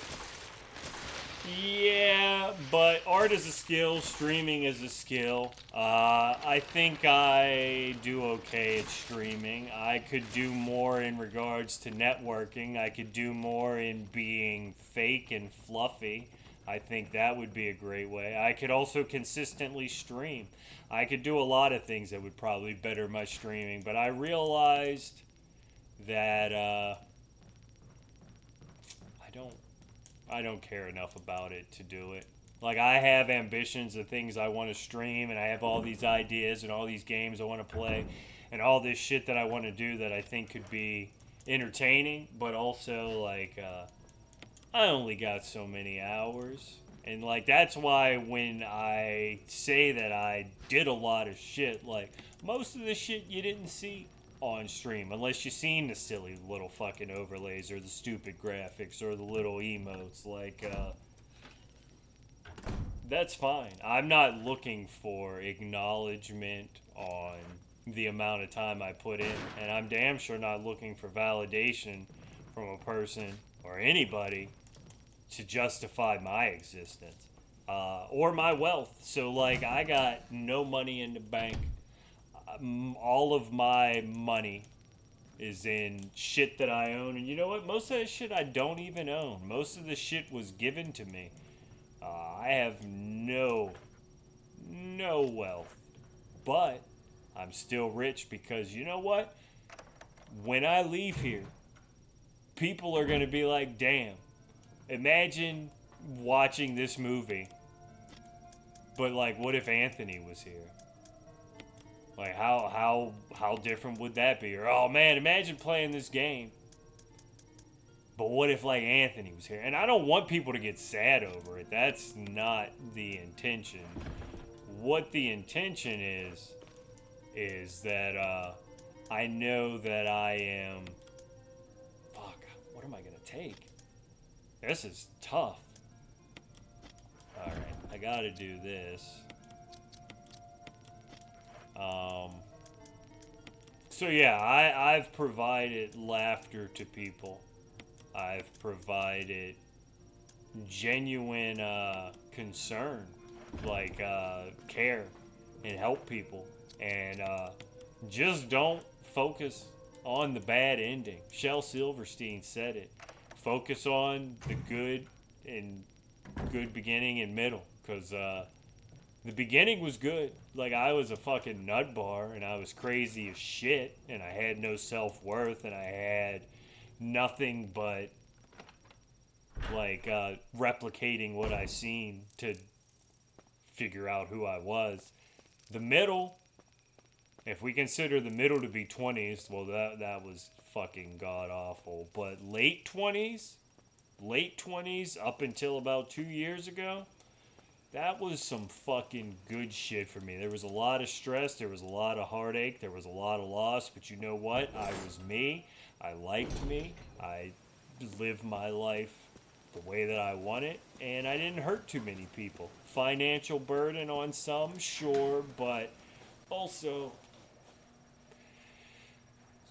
cooking, cleaning, being the mediator, being the verbal punching bag in some situations, because mediation isn't going to work. You just got to sit there and let somebody have somebody to yell at. I did that.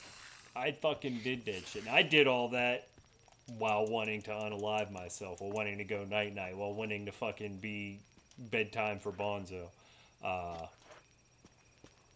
So it wasn't as if I did not provide something in that situation. But yeah, I mean, I'm anxious. I'm excited. I'm genuinely excited because it's like I always liked like a deadline, a finality. There is something like I said it the first stream that I did when I came out here, and I told Alan this when I came out here. I forget who else I said. I was like, this is where the casualty story ends. Like, there's no way that this is going to go well. And I thought it was mainly going to be I'd go crazier, uh, but that is not it. And having this closure, it's Huh? it's relaxing. It's calming. Now it is a matter. Holy shit! I'm hurting for ammo so bad. I am anxious on how I'm gonna do it. I also think that I might end up getting 302'd, which is just then going to delay it. But whatever. It will happen at one point. It will. Within the next few months. I'm thinking tomorrow night, though, honestly. That's the plan. So I'm gonna fucking probably get faded as fuck. Try and hang out as much as I can. And then I'm gonna try and start the car and leave it in the driveway. Hopefully that'll be a long enough time between the time they get up or not, is the intention. Uh-oh. Uh-oh, SpaghettiOs. Now I just see a person blowing their brains out, and instead of brains, it's just SpaghettiOs. How embarrassing. How embarrassing. I need to get the thing upstairs, too. So we gotta kill these hunters somehow. How you gonna do that, son? I have no idea, honestly. I fucked up the moment I did not get the stronger shotgun. I never disliked you for your beliefs, by the way. Most people on Twitch don't hold the same beliefs as me, and I've come to accept that. I actually think for at least a few things you believe, most people on Twitch don't agree with, and I always admired that you've been brazen in speaking it with your chest, something I'm not always inclined to do myself, to say the truth. I thought about saying something cheery about the bright side of life and the worthiness in trying in life, but knowing you, I mean, like, I don't want, let's just have a good time, man. Let's just have fun. I'm not here to, like, I am venting, and I really was not expecting anybody to come in here while I was doing this. But I mean, I appreciate it. I do, dude. I appreciate it. You've made me laugh. They live. You crack me up. Any person who has ever made me laugh has a special place in my heart. I'm not gonna lie. I'm a laugh whore. I don't give it out unless I genuinely feel it. But yeah, I mean, like, it's cool, man. Like, I have had such an awesome life, and I'm thankful. I'm tired, and I think that I deserve rest.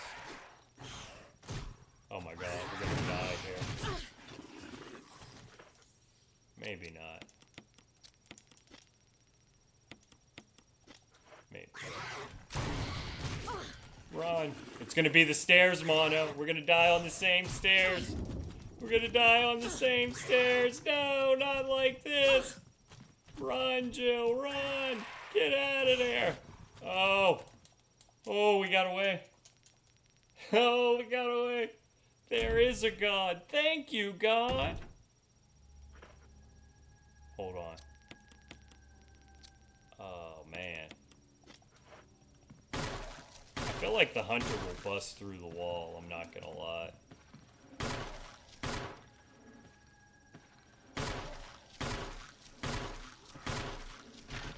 Die, you bastard. Let's get this shit. Jill ain't Chris. No, she wasn't with it. She was like, I'm ovulating. I gotta get these eggs to the place where they get babies or something. Well, I don't know anything about baby making. But no, like, yeah, you know what I mean? Like, I feel like the thing that brings most people joy in life, like relationships or having kids or even buying things, like buying things is a huge motivator for people. I just don't get it. I don't give a fuck in the least bit. And religion is also a really big thing, which, you know, I don't give a fuck about.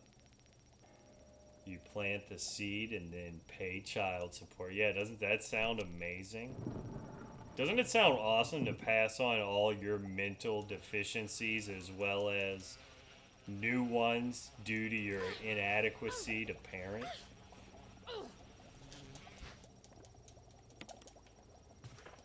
Mm-mm-mm. I was spitballing. I was like, if I was a people pleaser, maybe I would have been successful. Like, if I did everything to please other people, I'd probably hate myself and be miserable, but, like, I probably would be successful because I would make things that people wanted instead of making things that I want. Yeah. Instead of making things that I want. Like shit. I make shit. Hi, my name's Casualty, and I am the greatest exporter of human excrement. That's me. You've heard about others. You've heard about other shit farmers, but nobody is a shit merchant quite like Casualty. For a kid whose mom brainwashes the kid to hate you. Yep. Your dad's not here because he doesn't love you. Although maybe the reason dad isn't there is because he went out to get smokes, and then this hooker threw her vagina at him, and he fucked her, and then all of a sudden mom's mad that dad's fucking hookers. And I'd say, hey, don't blame dad for that. Don't blame mom. Blame the kid. It's the kid's fault that he had to go out there and fuck hookers. Because mom wouldn't put out ever since a gash got all fucking ruined from your big fucking cassava melon head there. Yeah, maybe if the baby's head didn't ruin the woman's vagine, dad wouldn't have to go out and see hookers. And honestly, hookers are kind of the purest form of entertainment. There's no emotional connection with them. Although if you have emotional connections with hookers, then you probably you got your own can of worms to deal with. This is so crazy that I am still alive right now with all the fucking bullshit that I have been yammering on and on about. I'm not gonna lie, I was kind of hoping we got offed on that staircase. I was kind of hoping we got offed on the staircase. Jill Valentine dies, jugular slit by a... What's his face? It's a hunter. Are you a hunter or a gatherer? I'm a pussy? Yeah, that's not gonna work for us. I could really take a pounding. But yeah, now that I got all that out, that's my manifesto, that's my release. People can, it's probably, I feel like Twitch is going to be like, you can't do that. You can't do that on Twitch. Remember that cool idea we had? Where we would watch things and just do reaction content? Let's be real, I probably should just make reaction content, but I really don't like reaction content. Mukbangs and shit. I don't know. But, yeah, that was a principle that we came up with at one point, and but yeah, you can't say suicide. I think people are gonna be like, "Oh, he's trying." I'm not trying to convince anybody. If you have mental health issues, you should seek help. What I am saying for me is mental health treatment is sometimes disingenuous. Oftentimes the workers are jaded, and perhaps I think at some point there is a level of people who do genuinely care. I'm not going to say the pharmaceutical companies care. I think that there are a lot of people that are on medicines that need not be on medicines. There are also some sicknesses that are incurable, and in that case, well, what the fuck are you gonna do? I've said it before and I'll say this shit again. Some diseases are terminal, okay? There are mental illnesses that are never going to be cured. It's never going to be fixed. You can medicate it, you can therapy it. And the whole thing about therapy is uh, I could sit there and tell you my thoughts and feelings if you really want me to. You're probably going to lobotomize me or put me in a jail cell or a cell. Maybe even that would be better. Just like lock me away. Just give me. You probably can't even get a pencil and paper at that point. They're like, no, you can't have pencils. You're gonna shoot your eye out. You'll poke your eye out. Yeah, not before I poke yours. But no. Truthishly, I'm fucked. We gotta figure out where I'm going and do that quickly. Yeah, I think I did almost have a heart attack on stream. That would kind of be the way to go. That or a stroke. But like, I don't want to survive a stroke because then you get all like fucking sloop faced, and I'm just afraid. Like the one thing that stops me from blowing my brains out is, first of all, I don't have a gun, but second of all, like, you can survive shooting yourself in the head. And you could survive other things too, like overdosing didn't really work for me. But like, I don't want to have any less brain capacity than I have right now. Yeah, slack jawed and swearing. He would be. He'd be great. Like, give me Bell's palsy or something. I think I'd be a lot funnier. I'd be a lot funnier with a disability, like more disabilities. I honestly think the more disabilities you have, the naturally funnier you are. That sounds fucked up, but you know what? I'm gonna stand by it. I will die on this hill. How you gonna die? Hanging? I don't know, man. Fuck that shit. Fuck that shit. Yeah. But, yeah, I just don't want my brains to, like, be any more fucked up than they already are. And then, like, have to, like, just fucking do it. Just fucking be done with it. Alright, how are we gonna do this, though? We're really gonna run back to the Lisa place. That's fucking crazy to me, but that's what we're gonna do.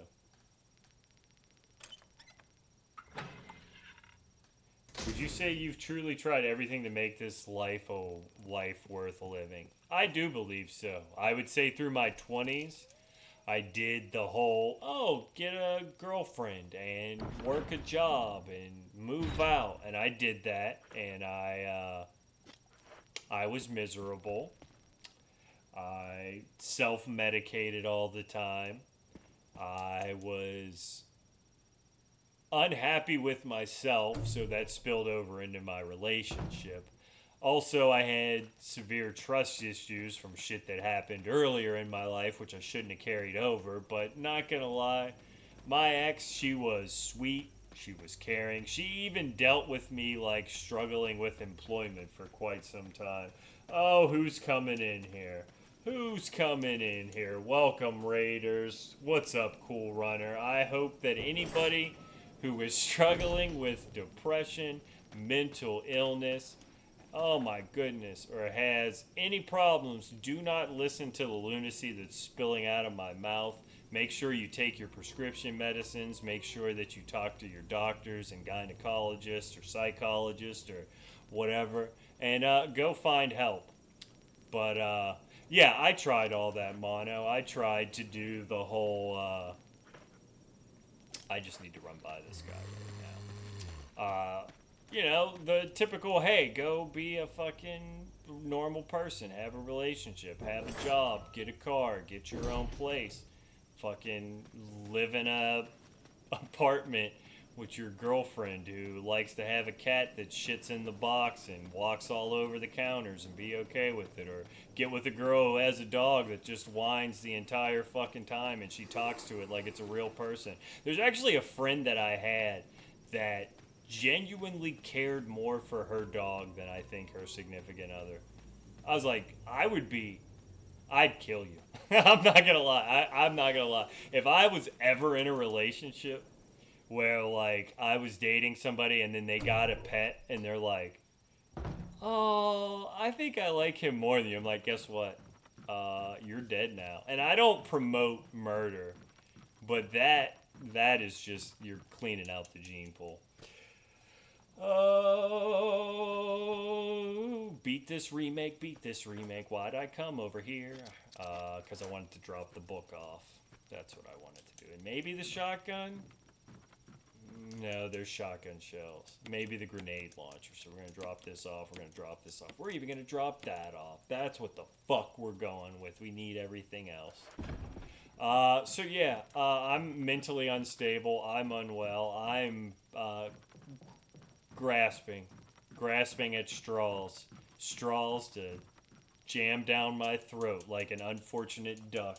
You know, every time I bring up duck, I have to mention cloacas, the most interesting orifice of any creature. That's not true. What's your favorite orifice? Mine is probably my mouth because it says such wonderfully twisted things. But yeah, I tried all that, dude, and then I was like, how about you live your life as a way of personal growth. Find things that you care about. What do you care about, T? Uh, I like weed. Uh, I like weed. Weed's cool. Um, Escaping the intrusive thoughts that permeate my every moment. It's not every moment. Let's not be melodramatic.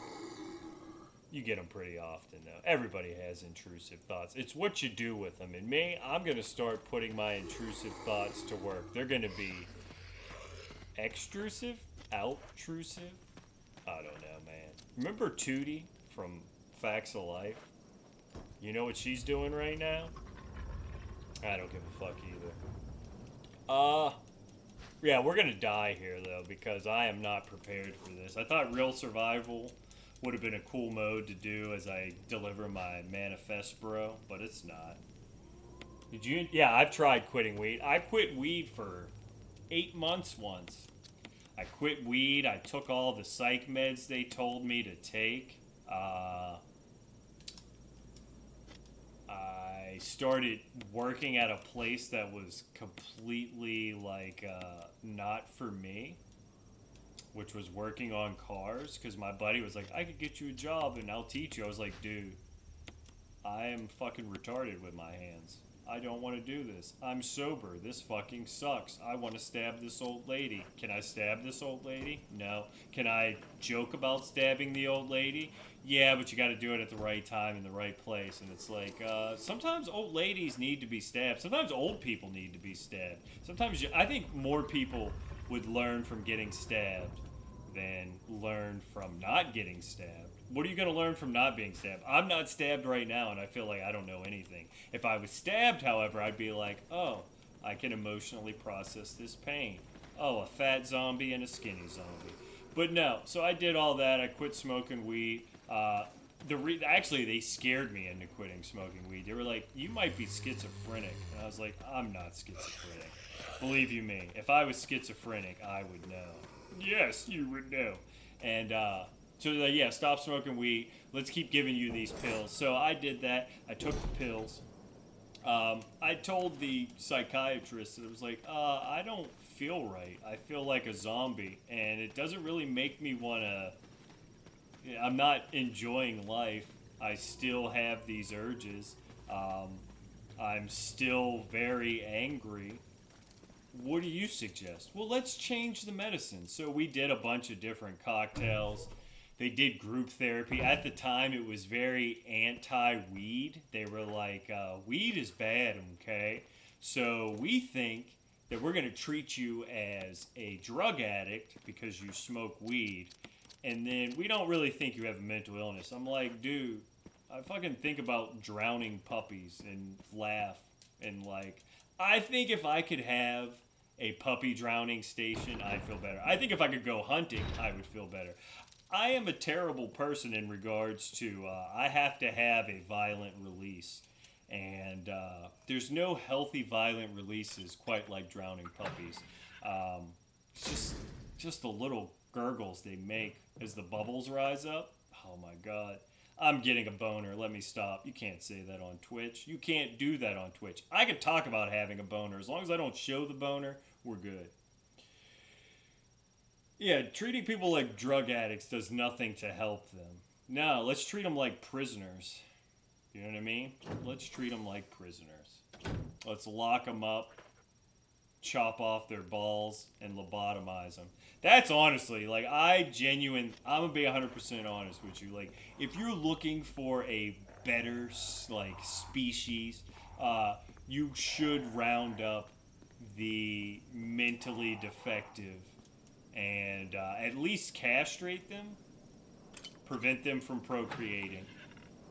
But that's fucked up. You can't say that. But that's honestly would be the betterment. You would cut down on psychopaths. You'd cut down on a lot of things. But you know what doesn't cut down on psychopaths? You know what doesn't cut down on murder? You know what doesn't cut down on rapings? Imprisonment. But you know what? Some people just love the idea of locking people up because you know what? You did something wrong. You must be bad. We're going to rehabilitate you in a sense that you're not going to be rehabilitated at all. And did you ever really think about the similarities between Western school systems and the prison system? How the lunches go, how they're delivered, how the structure goes. School is not about education. The country, the Western world, even the Eastern world, does not want educated people. They want malleable cogs to fit into the little clockwork that makes the world go tick, that makes the world money. At one point, it was like it was necessary to have more people to provide the food, to provide that shit. But we are not there anymore. There is so much food that is being wasted. There are so much resources that are being wasted. It's crazy that there are people who are starving in this day and age. And there are legitimately people out there who are saying, well, you have to earn your food. But if you think about it, you are a person with a billionaire fetish who thinks that if you keep your shoulder to the grindstone, that eventually you're going to be rich enough to be in the situation to look down on the people. But it doesn't work that way. You are so much closer to being a homeless bum than you'll ever be a billionaire. And why would you ever want to, like, the idea of wanting to be a billionaire is insane to me. It blows my mind that that is a people's drive. Like, people are, and that's just because, you know what, the system's working. So many people are deluded into thinking that that's what happiness is, that's what matters, that's what keeps this world ticking. But when the last fucking tree dies and the last morsel of food is gone, you'll see how fucking helpful your goddamn money is.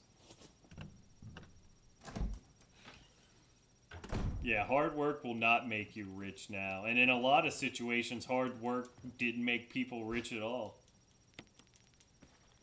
I think there is a great deal of people who would be fine with bringing slavery back. They might want to do like slavery reboot and be like, okay, well, we're not going to have it based on race, but let's have it based on something else. Like, I don't know, economic status?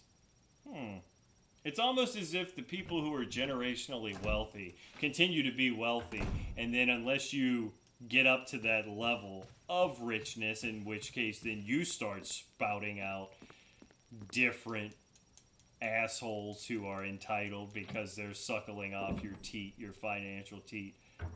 Usually the fucking children of rich people are pieces of shit. Hate to say it.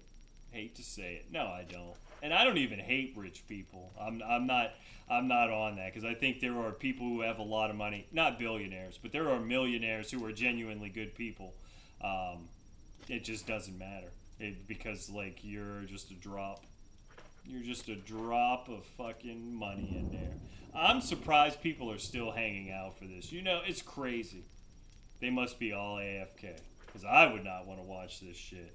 I would not want to fucking watch a middle-aged fucking psychopath. Okay, sociopath. I'm not a psychopath. A sociopath yammer on. But you know what? I appreciate it. Smash that like button. Smash that follow button so you can catch when Casual T goes live and catch all of his manifestos. This is the last manifesto. It's Bye Bye Manifest Bro. It's going to be a pop-up book. It's just going to have splattered brains coming out of it. There you go. You finally got a published work. Did I get the... No, I didn't. So where are we going? Downstairs. Downstairs. Oh, Ronnie McNutt. Is that Ronald McDonald's pedophilia cousin? He was always in the ball pit, if you know what I mean. Okay, that's riff adjacent. We almost had a riff there. Oh, I'm getting choked up.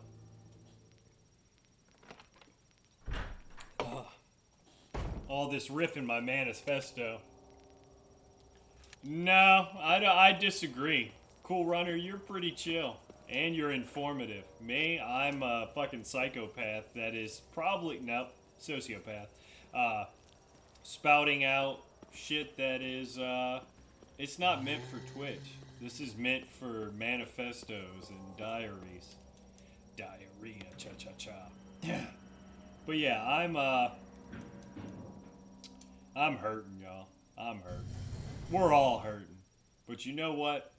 I'm not hurting enough for a squirting. And maybe when I hit rock bottom, when I get to the bottom of the barrel, perhaps I will hurt enough for a squirting. Maybe that's what true happiness is. I'd like to think true happiness is a little bit of squirt in your face. And I'm not talking about grapefruit soda. I'm talking about the love of your life being so excited that they squirt on you. And people can say, oh, that's P. But you know what? That's the P of success. All right, that's champion P.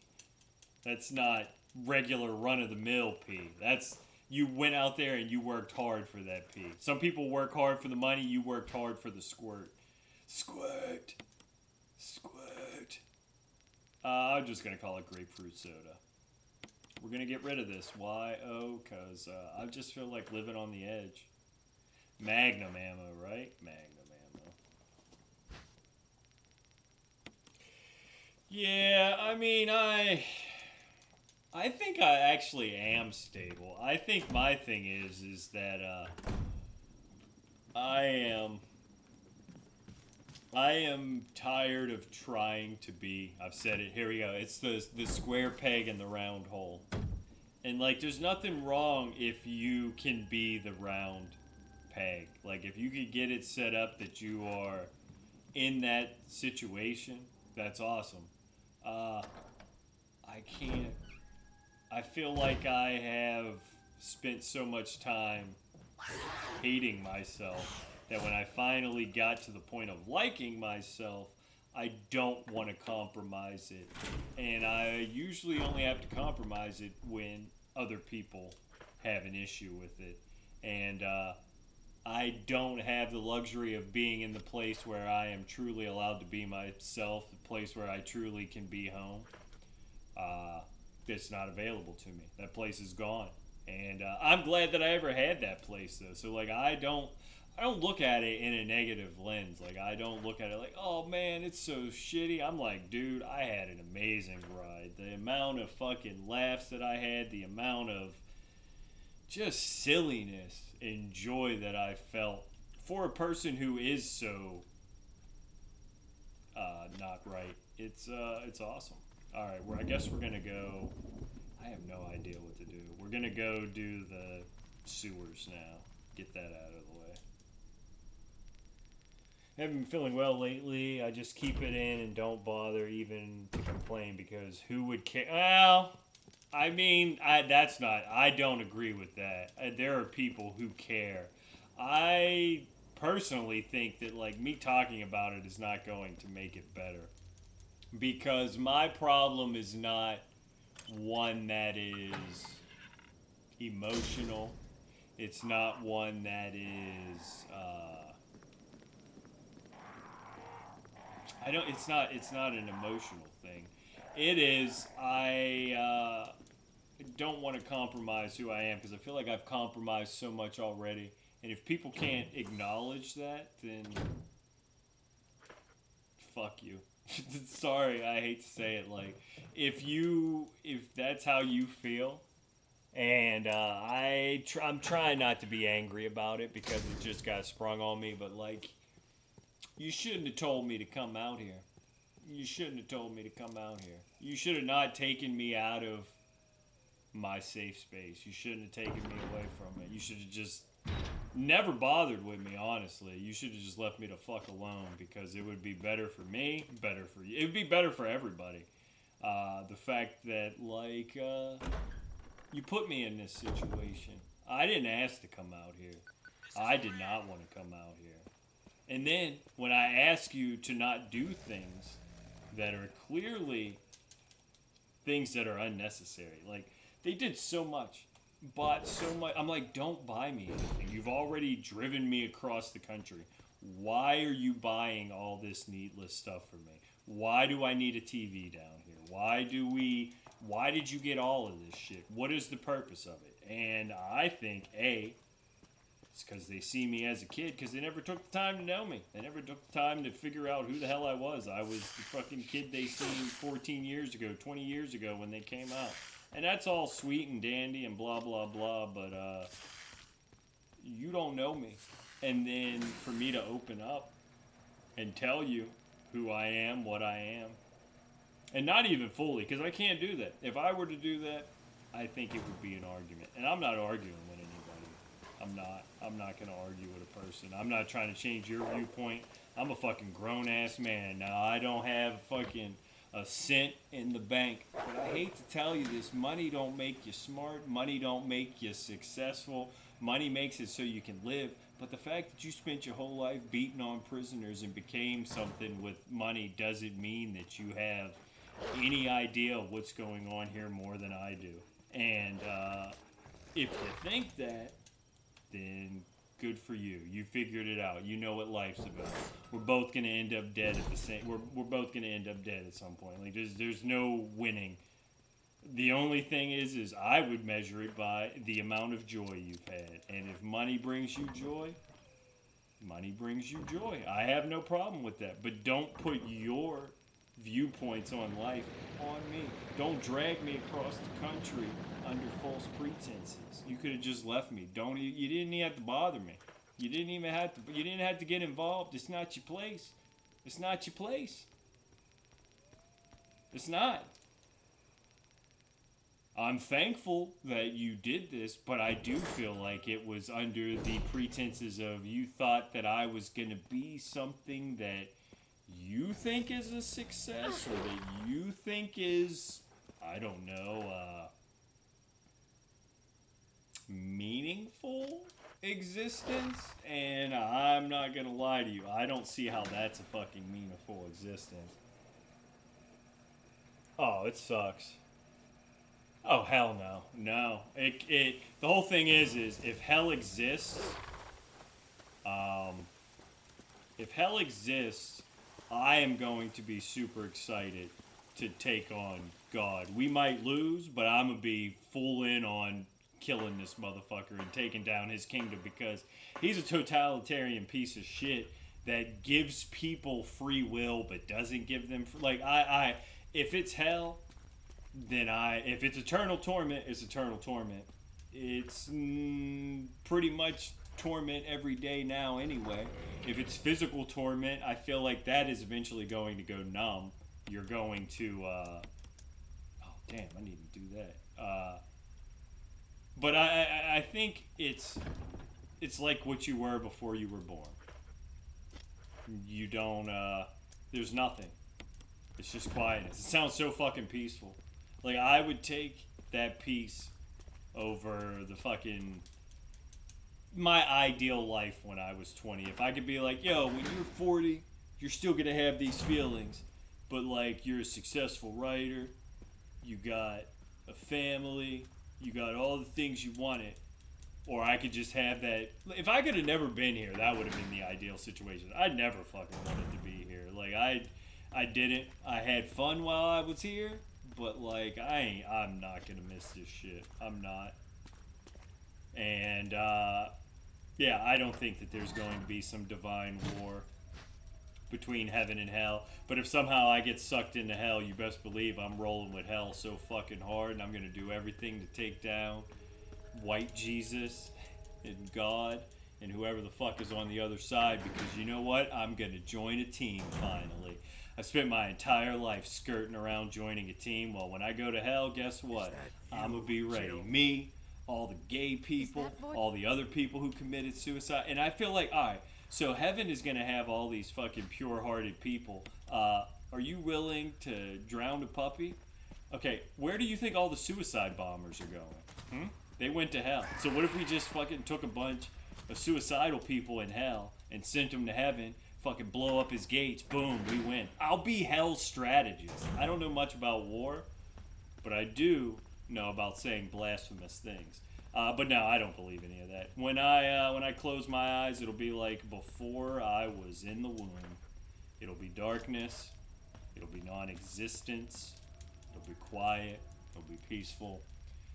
That's what I truly believe. It is non-existence, and non-existence is superior to existence, even at the highest level. If I was being honest, because like I could think about it, like, oh man, imagine if you did that. I'm like, dude, ain't nothing new under the sun.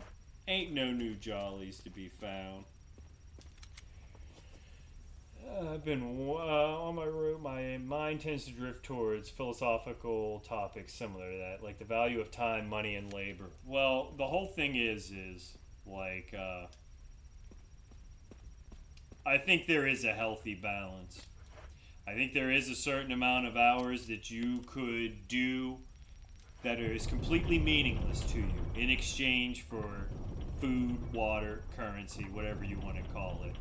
That is respectable, possible, and you would not be sacrificing yourself. 40 hours, that's too much. Hate to say it. I know they're like, oh, that's annoying. No, dude, that's fucking crazy. That is a lot of fucking time. And you do not need to invest that much time. But now you got to invest 80 hours just to be a single income person to provide for yourself. I got to pick that knife up. I'm going to get fucked here. I'm just waiting for this to end, though. Oh, the irony. Oh, jeez. So, yeah, but the whole thing is, and this is the cold hard fact, most of your life is going to be spent doing things that you don't care about. And I'm summing that up with like menial tasks. Like, you don't want to have bad breath, so you brush your teeth. You don't want to have poor health, so maybe you exercise. All of those things you do to provide a bit more, a longer life, or just a bit of a better life. But all of that stuff is not really enjoyable. And life should not be all joy all the time. I'm not coming from a place of hedonism. I'm not saying, oh, you always have to be like burning your dopamine and endorphin, or your dopamine and getting joy. But the fact that so many people in this world do not even get to the point of like having food, having water. And there are people that are billionaires riding around in multiple different yachts. And it's like, people don't question this. Fine, whatever. Okay, you work hard. Those people need to pull themselves up by the bootstraps. However you want to see that. Cool, that's how you justify it. It is not necessary that it take that many hours to provide. But that is where we are. Now, granted, you're not a slave. You have some freedoms.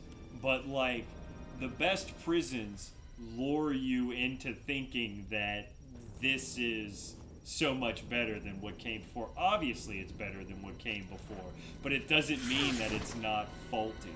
It doesn't mean that it can't be fixed. It doesn't mean that there are improvements that can be made. And I'm not even a fucking bleeding heart type of person who says, like, oh, I feel for those people. No, I don't. I don't give a fuck about it. It is pretty unfortunate if they don't. We're gonna die to the spider. It's been a while since that happened. Yo, he's tanking it. Get out of there. My Salvadorian coworker back at Walmart told me the angels and archangels will be who fights for hell. Well, I'm not an archangel. I'm not even an angel. So I'm not going to be fighting there. Maybe I'll just be like, I don't know, fodder in the cannon. Either way, I will fucking sail out of that slingshot or arbalist and try my damnedest to spit in the eye of God. I will. And you know, here's another thing. This is what really fucking grinds really pisses me the fuck off. Like, alright, you want to fucking believe in Christianity, cool. You want to believe in a white Jesus, okay, somehow wrap your head around that. I don't like it.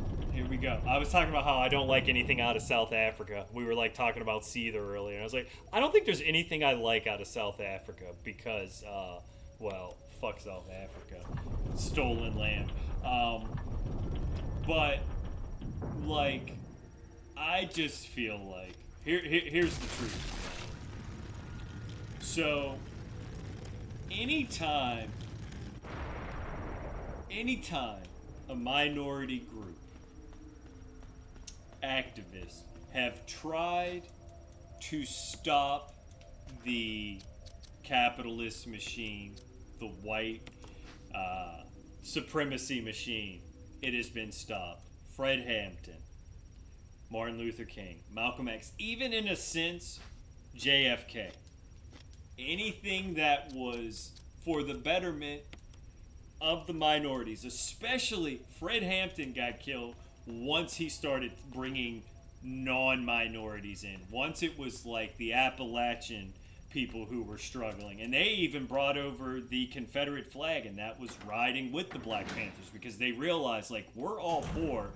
Yes, you are white, but you are a victim of this system just as much as we are. Well, not just as much as we are. I'm going a little over. But you are suffering under the same boot. Let's come together. As soon as they started organizing multiracial people, they got stuffed out, taken out. Do you really believe that black Christianity, if it was beneficial for black people, would not have been wiped out? Why is black Christianity not wiped out? Because it serves its purpose. Think about all the shit that has gone on because of this. Like, your whole identity was taken away, and then you cling to something that was given to you to, like, it teaches you to forgive your oppressors. It teaches you to turn the other cheek. All of the things that stop revolution, all of the things that stop you from elevating to a higher level of thought. So, oh no, I fucked up. Oh, I gotta reset it. Motherfucker. Like, it's frustrating for me because so many people have their hatred based on that, have their lives based on that, their whole identity and personality is that. And it's like, it's a lie. Like, I get, like, it's messed up. I just have a problem with any religion. Islam, Christianity, Buddhism, I don't mind as much. But I always viewed Buddhism more as a philosophy, not a religion. But yeah, any of the and the whole thing about Islam is, I forget what, I should be more educated on this, but like there was a point where the study of Islam was mathematics, science. That's why you get algebra, algorithms. All of that comes from Arabic.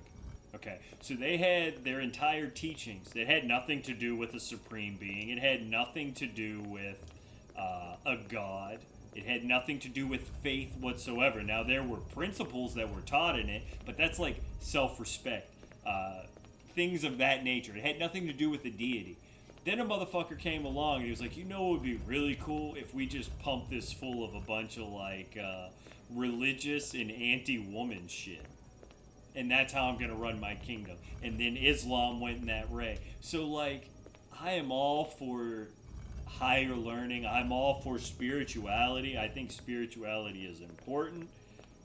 But what I don't think is important is a bunch of fucking theological lies that separate us and makes us easier to fucking manipulate. Like, oh, we can't have those people. Like, there are, I feel like, so many Christian nationalists that are like, oh man, it's happening, we're getting the war, we're gonna wipe out the Jews, and then we're gonna get the fucking, the good ending. It's like, we beat the Bible, we're gonna get the good ending, S plus.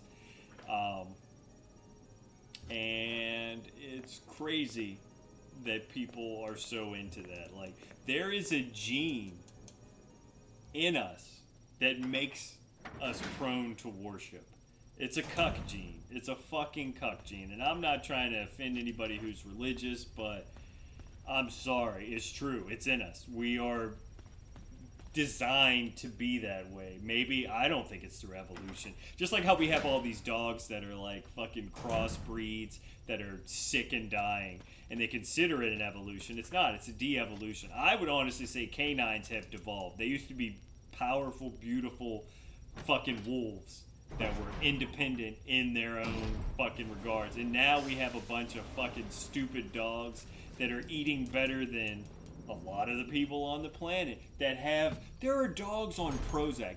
If your dog is depressed, that dog needs to die. I'm sorry. If you got a depressed dog, how are you depressed, dude? You fucking lick your nuts all day. Anti-Jew rhetoric, but it's just getting started at this point, sadly. Well, the Jews have always had to face persecution, but you know what? It's gonna. I know the pieces fit. We're gonna go into that Charles Manson manifesto here. Here's the thing, though. Like, the Jews have always been persecuted. It's fucked up that they had to face that persecution. But the Jews also kind of propagated a lot of this fucking shit, especially in regards to, I know you're not supposed to say that, like, the money and shit, they're greedy and all that, but, like, if you look at the media, if you look at the movies, the music, all of those are ran by, and all of the exploitation that they have done. And then also, here we go, hot take. Everybody has been like, you got to get your white card. The Italians got their white card. The Irish got their white card. The most recent are now the Hispanics. So many Hispanics have gotten into the white race. And what's hilarious is they voted for Trump. And some of them are getting, like, caught up in internment camps and shit. Because, fuck, what am I going to get rid of? Oh, no. I fucked up. I gotta run by hunters again. So, like, yeah, the Hispanics are now buying into the white race. But the Jews got on the fast pass. Oh my god, dude, I'm not anti-Semitic. I have nothing against Jewish people. Although there are some things that I am going to say about the Jewish people that may make it seem like I'm anti-Semitic if you chop it up. But this is the cold hard fact. They bought into the white race through the unfortunate shit that happened in World War II. So they got their white card a little bit faster. And they have a good nose. They're very talented people. Everybody can be talented. But if you take a look at the music industry, the movie industry, and once you have movies, you can shape the narrative however you want. Look at the propaganda that the Nazis had. So, like, that is something that takes place. And the fact that they push, oh, it's the greatest Holocaust ever, or it's the greatest tragedy ever of any people, it's the greatest tragedy of ever of any people. But, like, what about what happened to the Native Americans? How many of those were lost? We never talk about Belgium and King Leopold killing millions of Africans. You know why? Because it doesn't fucking matter. We don't even talk about how the Western world will go into places, rape the resources, take them all, and then leave the land barren and not put anything into the people from the land that they're stealing. So, whereas I think the Jews get a lot of hate, they face a lot of wrath, they also play their part in the whole let's fucking make this song and dance go on and on. But that's not all of them. That's a portion of them. Just like to say, not all Germans are Nazis. Not all Germans got down with that ideology. But some of them did. Every every color of people has badness. But the fact that we just saturate everything with that. And the whole Israel thing right now. Like, the whole reason we're fucking going to war has nothing to do with we want to help Israel. There's fucking money in them thar hills. And we want to fucking have our fingers in it. Yeah, so, like, in any lawyers, any insurance, any of those businesses are designed in a capitalist society as a fucking tool to fucking get out of jail free cards and all that bullshit. So, like, it's fucked up. It's really fucked up. And you know, another thing they don't ever talk about, like, there's all the pedophilia that goes around in Muslim religions. There's all the pedophilia, obviously, that goes on in Catholic religions. But, like, there is the circumcision of a child, a bris, is a fucking blowjob. It's a bloody blowjob.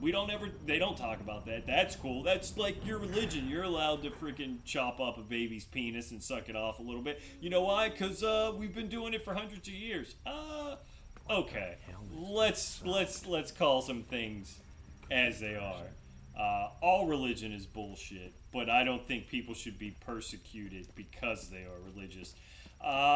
Although, let's say if casualty was shaping the world, how you're lobotomizing defectives and shit, I probably would do away with religion and kind of go the route of, if you're religious, you go to a colony off of here, and that's all you get. You don't get to procreate. No. There's so many people that would not be procreating in my New World Order. Yeah, the sucking off... well, they don't suck them off. They just get the blood off of their mutilated penis. It's not sexual. It's just sadistic. Maybe it's sexual. But who do you think, like, was the first person to come up with that idea? It's like, how do we make...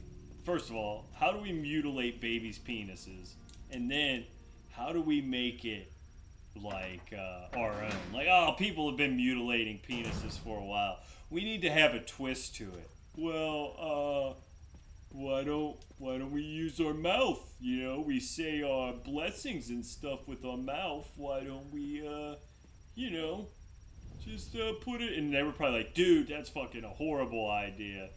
And 100 years later, it's brought up again, and eventually, like, you know what? They got the right collection of people that are like, all right, I think we have gotten to the point now where it's okay to do that.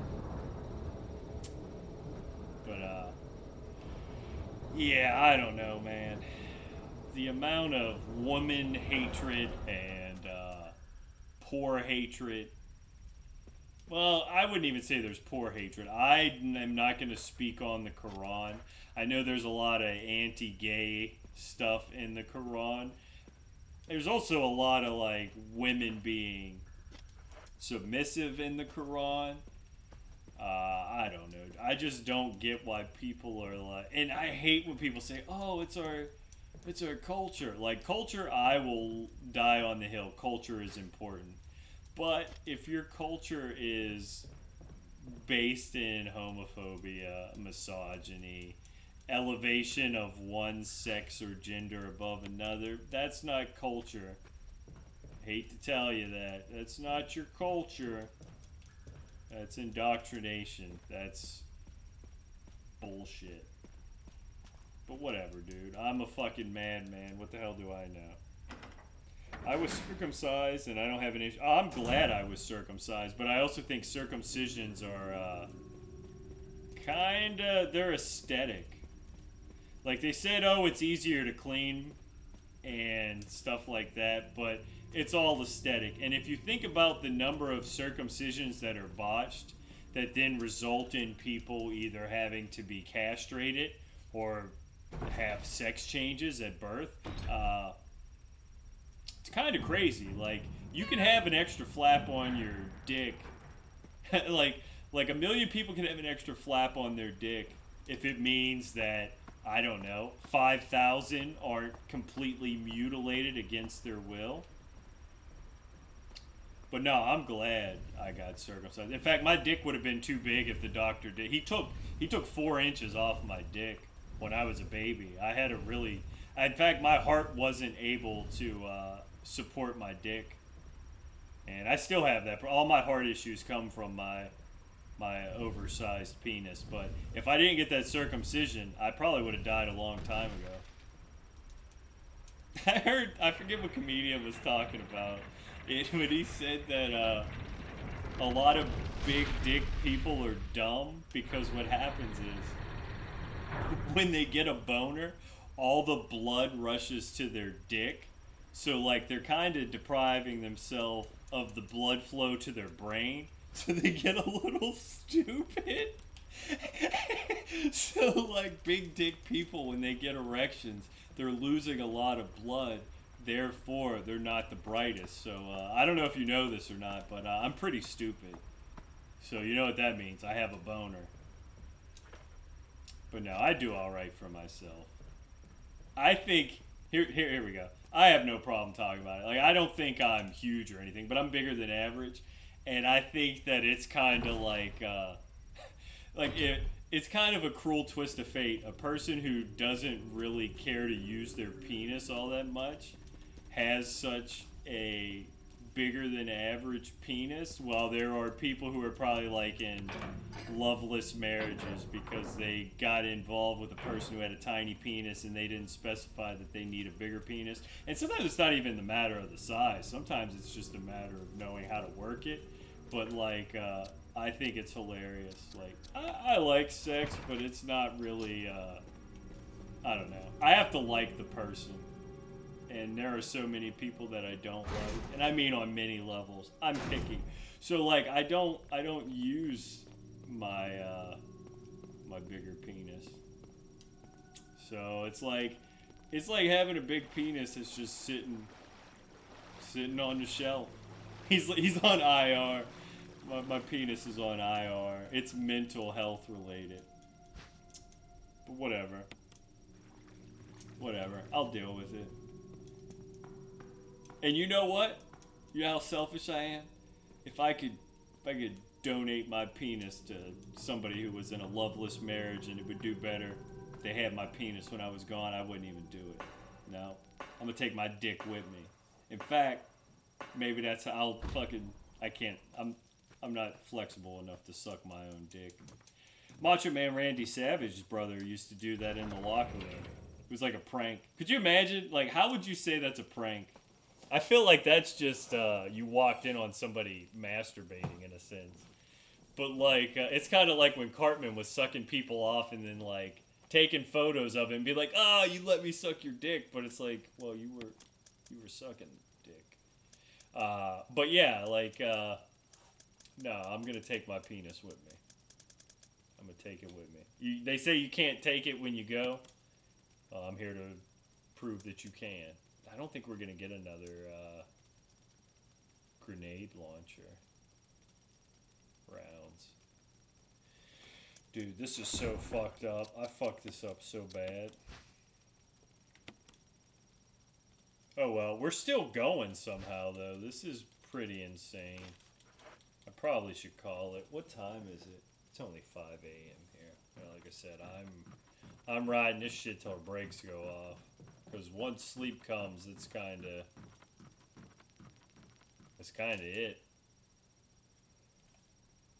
Take your penis and $20. Yeah, man. $20. I feel like that's kind of lowballing me. They can do penile implants. It's just fun to say. Penile implant. But no. But I honestly, I was under the illusion. Let's just fucking go. So like, I was under the illusion my entire life. I was like, I have a small penis, and like I never really measured it. You know what I mean? I was just like, I feel like my penis is small, and that's probably because I was just like self-hatred and shit. I was like, yeah, my penis is small, and not that, I mean. My worth does not come from the size of my penis. I will say it probably does give you a bit of confidence, though. But that's superficial. And there's nothing wrong with being superficial. Squirt! So yeah, I used to think I had a small penis. And then I found out that, like, it's not small. I would not say it's big. It's bigger than average. Bigger than average. But not, like, not huge. I will say sometimes I see porn and I'm like, that's not a good penis. Like, that's not a good one. That's a disappointment right there. You should not be in porn with that penis. It's kind of like my take. All right, so my take on porn and my take on rap. If I can rap better than you, you should not be rapping. And if my penis is bigger than yours, you should not do porn. And I think that's logical. You know what I mean? Standards. Gotta have standards. How do I want to do this? I have so much shit I need to take care of, and I don't know how to go about it. I'm gonna fight the snake. What do I even say at the end of this? Hope you don't kill yourself so I can see you later and can make you laugh again. I mean, there's just, don't think about that. Don't think about it. Just be like, hey man, he's not going to do it. He's going to get 302'd and lobotomized. Because I am going to be honest about it. I am going to say that I am suicidal. I'm not going to go into detail like I did on stream. But that's the great thing about this stream is I probably won't delete it. I think it will get flagged. But I'm no way promoting that you people should commit suicide. I'm not saying anybody should do anything. I think you should live your life however you want to its full extent. I am. Because I also feel like when I do it, if people want to see the sweet things or even not so sweet things, because I talked about shit that's not necessarily sweet. I talked about things in my viewpoints on the world, but I don't think I was malicious to anybody outside of Cody. And that's because that's still kind of raw. But I mean, I hope he can get his mental illness in order. I am not envious. Like, my mental illness is fucked up, but it is at least I am me. I don't lose myself. And maybe one day I will. It's only a matter of time, perhaps, before I lose myself. In the moment, you own it. And then who's going to eat the vomit on my sweater? If you want to destroy my sweater, oh, oh, oh, pull this string as I walk away. Now I'm seeing a guy who has a spaghetti sweater, and he's walking away, and it's the dog from that one stupid fucking movie that everybody likes that probably make people want to fuck their dogs, you fucking weirdos, where they're eating the spaghetti. That was a Weezer and Eminem mashup, if you didn't know.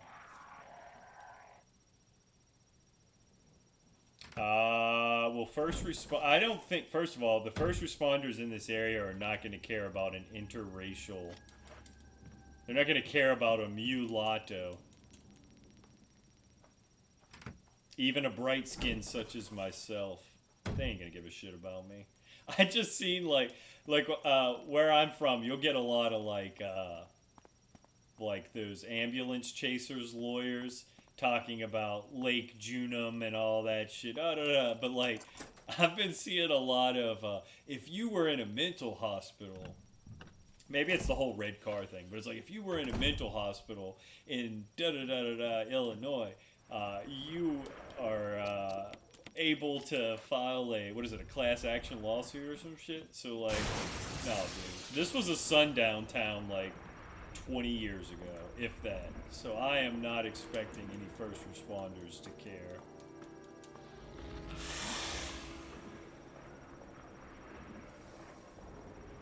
They ain't gonna give a fuck. But that's alright. I wouldn't want them to give a fuck. I wouldn't.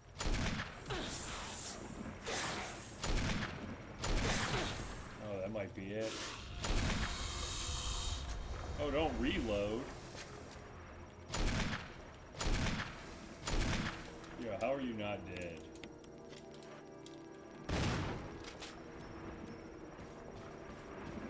coming around again. When I come around. Do I have health? I do not. Well, we might as well use the magnum if we're gonna die. Dude, this motherfucker is stoked. I'm going to be happy to see you getting your stream returns, even if you are not. Just so you know. Well, I appreciate it. Like I said, I enjoy anybody who ever came in. Like, honestly, if I ever made a person laugh once, that is more than enough for me. Because, that's all it's really about. That's all. It's about the hokey pokey. And that's just what I would like. I don't want anybody to feel sad or concerned or worried. We good, baby. We good. I'm content. I am anxious. I am. But also, I mean, it's just, shit can fuck up. Shit can fuck up. But, whatever. Whatever. Pain is temporary. And now, you can avoid pain with this anti-inflammatory Pepsi Maxi Pad. Okay, so, we got the other book. There's that now. You fucking took care of that business. Yeah, I know people will be. Like, I was talking to Drew about this. Like, I know people are, but I'm trying to let you know, don't be. Because, like, honestly, here we go. Here's the depressing outlook. If you truly care about me and, like, you would want me to not be sick. And that is, Papa needs his medicine. Mama. I need my medicine. Nobody deserves anything, but I would hope that my friends and family would recognize that, it's not like I haven't tried to stick around. I've tried and tried and tried and tried, and trying ain't enough. Trying don't mean shit. Fucking crap in a hand and try in the other, and tell me which one fills up faster. That's not how that saying goes. But damn it, it should be. I have no idea where to go. I gotta get to a save room. What's the save room that's the closest over here? There's a hunter in it, though. Yeah, I can't go there no more, though. I have a psycho sibling who, decides that he wants to be abusive and smash things and threatens to kill me, and I want to kill him. It's crazy because I love that kid so much. Like, he's 14 years younger than me.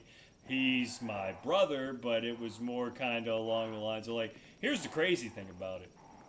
I never wanted kids. Like, I never wanted to procreate because ever since I started to realize that, like, my brain is this way, it wouldn't be a good idea to pass it on. But, like, I always would babysit kids. I'd watch them. I'd help take care of the cousins and my brother.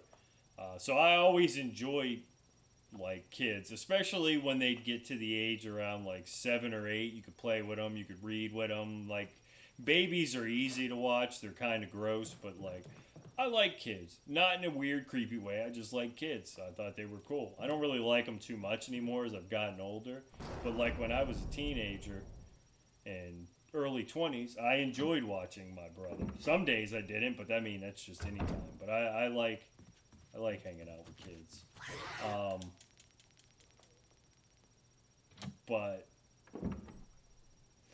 yeah, so, like, I looked at him, not so much gonna say he's my son, but, like, because around the time my brother was born, my mom had a really bad back surgery, and she was pretty much incapacitated. She couldn't move. She couldn't do anything. So I took care of him a lot. I did a lot of shit with him. I hung out with him. I played with him. I cooked for him. I did all of that. And I would say I did that all the way up until the time the kid was 19 or so. I would, if I was living in the house, I'd cook for him, I'd clean for him, I'd help him any way I could. He needs something done artistically, I'd offer my talent. Like, he was my best friend. We'd hang out, we'd watch wrestling, we'd play games, we'd laugh. Totally awesome time.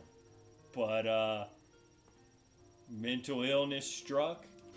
He had a very terrible significant other that was abusive. I didn't agree with her. I always speak my mind. I think there was a little bit of him being upset with me because he didn't have my approval. But I'm not going to lie to you about shit like that, especially if you're doing shit that's hurting you or the people closest to you.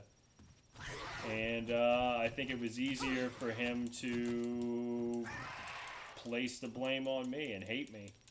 And after he destroyed my computer, I don't even give a fuck. People are like, oh, you shouldn't. Like, I ain't trying to change anybody's viewpoint on Cody. Cody is a decent person when he's mentally well, even if I don't like him anymore. But he destroyed my computer, and I don't even give a shit about that. Thousands of hours of that. He brought cats into the house that he did not take care of, that destroyed a room that was completely remade. And I don't have a room in this house, mind you. I don't care. I never expected to have a room in that house. But to come and go as you please, to bring in pets that nobody wanted, to have them piss and shit all over that room and have your mom clean up after your fucking pets that you brought in from your homeless crack whore girlfriend, and then do all that, destroy it, attack mom. Let's not even talk about the weird, creepy sexual shit that was about to start fucking happening before I tried to choke you out. Let's not talk about that. Let's not go into that one and all the weird shit that was going on. Oh, let's not even talk about you actually putting your hands on a 66-year-old woman with COPD and a bad back and a bad hip. Let's not talk about that. Yeah, all that shit. You flipped on me. You flipped. And I don't even care. Like, you could hate me. You could be mad at me. You could say I'm a jobless piece of shit. You could say, oh, he hates animals. Like, I'll fucking admit it. The day that fucking dog that we were given that I did not want at all, I never wanted that dog in this house. It's a stupid little dog. When he ran away, I was ecstatic. That was generally one of the best days of my life. I was so happy. I was like, I don't have to worry about this little fucking ankle biter yipping and yapping and pissing and shitting on the floor. And nobody fucking wanted the dog. It was crazy. Nobody fucking wanted it. Dad didn't want it. Mom didn't want it. Donovan liked Kippy. But me, I wanted to fuck. Like, whenever I would go into a dark place, I'm like, dude, I just want to fucking bash your skull into a wall so badly. And he'd be fucking stinking, because, like, nobody washed it. And that's one thing I'm not going to do. I will clean up after a sick human. I will clean a bathroom. I will clean a dirty kitchen. I am not cleaning up after an animal. I am sorry. I am not going to do that. I'm not doing litter boxes. I'm not fucking taking a dog out. I don't want a dog. I don't have a dog. I never looked at it. Like, people would come over and be like, I didn't know you had a dog. I was like, I don't have a dog. And we're like, oh, I get it. And then after a while, people would be like, oh yeah, he doesn't have a dog, because I did it. I would take it out if I had to. I made sure it had food. I made sure it had water, and I stayed the fuck away from that thing. But he was annoying. He was yippy, and when he ran out that house, actually, one of the things I always joke about it with Kurt. So when Kurt first moved up to our neighborhood, Kippy was choking in the front yard, and he was gonna die. And he did the thing with the sugar water, and he saved Kippy's life. And I was like, Kurt, I love you, but I'll never forgive you for saving that dog. And he cracks up, and I crack up, because it's fucking hilarious. Because that's also true, though. Like, if that dog would have died that day, I would have had 4 or 5 years without that annoying little piece of shit. Uh, but yeah, he ran away, and I was so happy, and everybody was, well, not everybody. Yeah, everybody was so mad at me. Like, how can you be so cold? And I was like, I don't think you understand this, but you've seen how I feel about this dog. You get it, right? Like, and the like, this is what got me. The audacity of people who were like, we cared about this dog. But I'm like, yo, the dog, he has food, he has water. Y'all ain't taking him to the vet. Y'all ain't getting him shots. Y'all ain't clipping his hair. Y'all ain't clipping his fur. Y'all don't give a fuck about this dog. Y'all maybe act like you care about this dog because you don't want to upset anybody, but that's fucking fake. That's fucking bullshit. This fucking bullshit. Did I get that? I did that. I gotta go. How am I gonna get there? Down low, I guess. So yeah, that was awesome. And this is, so the crazy thing is that dog was given to us by the people whose house I'm at right now. And like, it's so crazy how like they just put their pets up on pedestals, dude. It's insane to me. It's like, it's actually insane. It's like you're talking to it, and you're like, okay, you're not only talking to it, but then you're talking to it. You're like having a whole it's kind of like when I have a conversation on stream and I'm using different voices. It's like that. It's like you're talking to this thing, and like, it's so hilarious. Like, the dog is so used to getting table food, so anytime somebody eats, it comes up to him. And like, I'm sitting there eating, and I'm like, dude, there's nothing you can do that is ever gonna make me give you food. Like, ever. There's nothing you would be able to do. You are not likable in the least bit. And it grates my gears because, like, I hate it. I hate it so much. I never wanted to come here. Never wanted to fucking come here. And I love my aunt and uncle, but they are, I'd say, as crazy as they find me, I find them.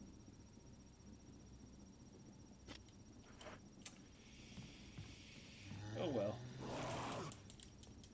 Here's what it is. But, no. I'm like really raring to have this conversation because I honestly think that, it's kind of bullshit how it went down. Like, you've had weeks to have this conversation with me, and this is how we're going about it. This is how we're gonna do it. This is how it's getting done. Okay. It's easier to send you there. Oh no, Cody could not come here. If Cody would have came here, he would have probably been arrested and then left all alone. Because one thing I'm noticing, I don't think my unc is very attached to, I don't know, the people on my side of the family, perhaps, but even did to some of the family. Like, I don't know. I don't know what would happen, but he would have had an episode, and he would have been hospitalized, and then I don't think he would have gotten the appropriate care. Plus, he's a danger. Like, he can't be around any people, especially like family that doesn't know him. Me, like, I am a ticking time bomb, and I am fucking nuts. And even though, like, I will say, I don't hate animals, I don't wish any ill on them. There are times when they annoy the fuck out of me, and I have those intrusive thoughts like, this would be fucking awesome. But as long as I don't have to live with them, I don't wish any ill will. I don't think you should abuse animals. I don't think it's cool, but I'm also not a person who is going to lie about the urges and feelings I have. Like, I don't want them up on me. I don't want to smell them. I don't want to see them. I don't want to hear them. I don't want anything to do with them. They have every right to exist, but they do not need to exist around me whatsoever. Get the fuck away. Get the fuck away. And I do find, like, I find humor in slapstick, okay? Like, people falling is hilarious. Animals getting fucked up is hilarious. Anybody getting fucked up is it's funny. It's a natural reaction. Is it fucked up? Whatever. I don't care. We're fucking 150 years removed away from being pretty much savages, especially here in the Western world. So, fucking get off your high horse. I'm so glad that you have so much empathy. But what gets me is these motherfuckers are like, oh, I care so much about my dog and cat, but then they're fucking popping 100 chicken nuggets a week, not giving a shit about that. It's all bullshit, man. People and faux empathy. I don't have the energy for it. I would much rather tell you I don't give a fuck about this and you not like me or have hesitation in getting to know me than me to deceive you. Because it's not hard to deceive people. It's not. I hate it. That's what sales is. Just fucking lie all the time. Fucking lie. Uh-oh. Do I have a defense item? I do. Where am I going? Okay, I gotta go there now.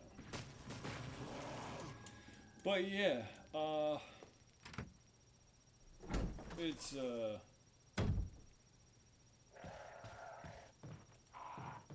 I don't think there's gonna be an argument. I don't.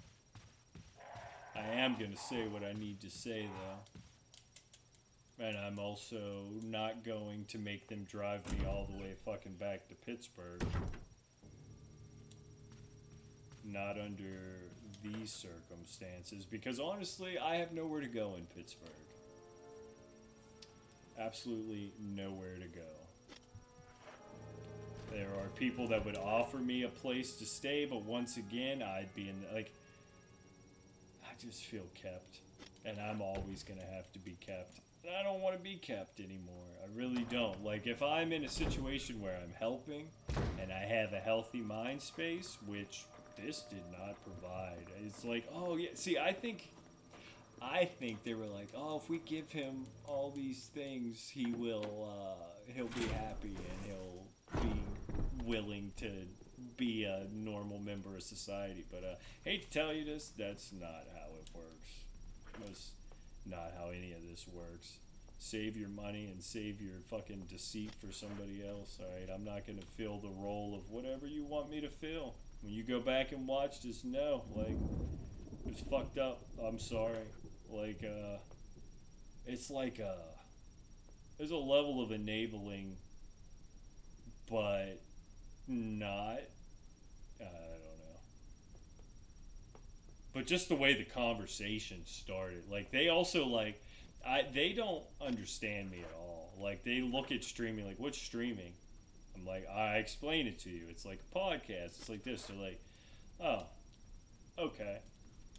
And then, like, when I was saying, oh, I've been streaming a lot, they're like, I just don't get it. I'm like, I don't get how you fucking worship a white Jesus or believe that prisons are good, but you know what? I don't say shit. Do I? No, I don't. It's a fucking outlet. It's a fucking release. If you have any creative energy in your body, perhaps you could understand that. But I don't really give a fuck if you understand me, honestly. I'm getting pissed now. I feel myself firing up. I'm a tough nut to crack. Yeah, I was totally on board with that. I was hoping that he would die or get arrested. He should. He's been arrested so many times, and he just had a felony fall off. I was like, dude, just be gone. Your life would be so much better without you. And I don't even regret saying that. Like, it should be fucked up that I'm saying that, but honestly, dude, you're a fucking waste of space. Any person who beats on a woman, any person who beats on their mother, any person who destroys the home that is given to you is a piece of shit. Does he have redeemable qualities? Absolutely. Can he still be salvaged? Absolutely. Can him and I ever be close again? Hell fucking no. I'm never gonna trust you again, dude. I'm never going to trust you again, and I'm never gonna not want to hurt you for the people that you've hurt. Maybe that'll eventually go away. I don't think it will though. Like I can't get over you hurting mom. I get you fighting me, I get you fighting dad, I get you fighting any male in the house. I could see it. But mom, dude, mom, I feel like on sight I would just beat the fuck out of him with a baseball bat because I'm frail and sickly. I have no strength. He's all jacked up with his fucking weird breasts that are growing in but not growing in, and his face looks so fucking puffy now. Like my brother used to be an attractive kid. Now he just looks like some weird fucking thing, and I think it's hilarious because he's so shallow and like his whole worth was pretty much based on his physical appearance, and God is he fucking ugly now. It's actually that makes me laugh. Uh, but yeah, I thought my brother was a very handsome young man, and started taking all the medicines, and his body got all weird. He got like weird mushroom tits. And his face is all fucking he's so it's pretty funny. You're an ugly piece of shit, Cody. Fuck you. But yeah, I mean, it sucks that he's sick. It does. But it'd be a lot better for everybody if he was not here. And that's fucking hard to say. I also think it'd be better if I wasn't here. But, I mean, I'm not a woman beater. I'm not a sexual assaulter.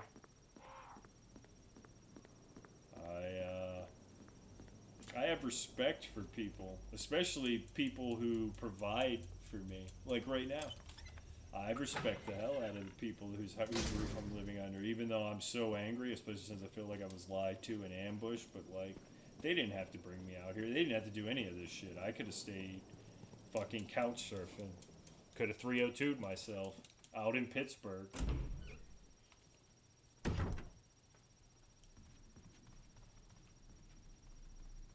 So, all right, now we got those. Oh, we got to get that now. Okay, it's coming along. It's coming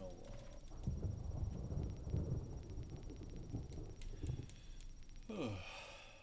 But yeah, like I stream sometimes, and I hate streams like this. Oh, dude, you should have not given me the biddies. Seriously, I appreciate that. And any other time, I would gladly welcome biddies, but this is not. I feel bad you did that. Honestly, I do, because there's no. I'm not gonna get a payout for that.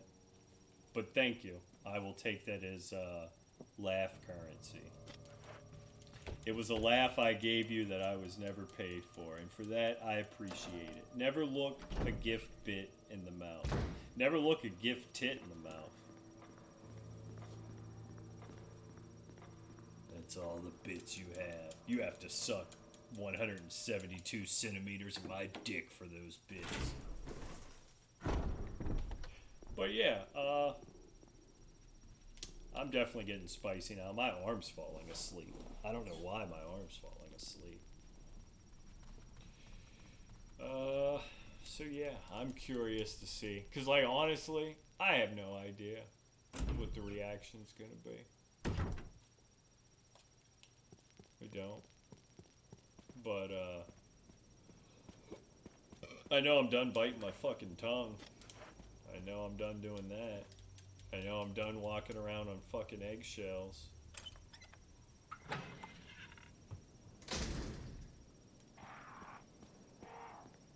Not gonna happen anymore.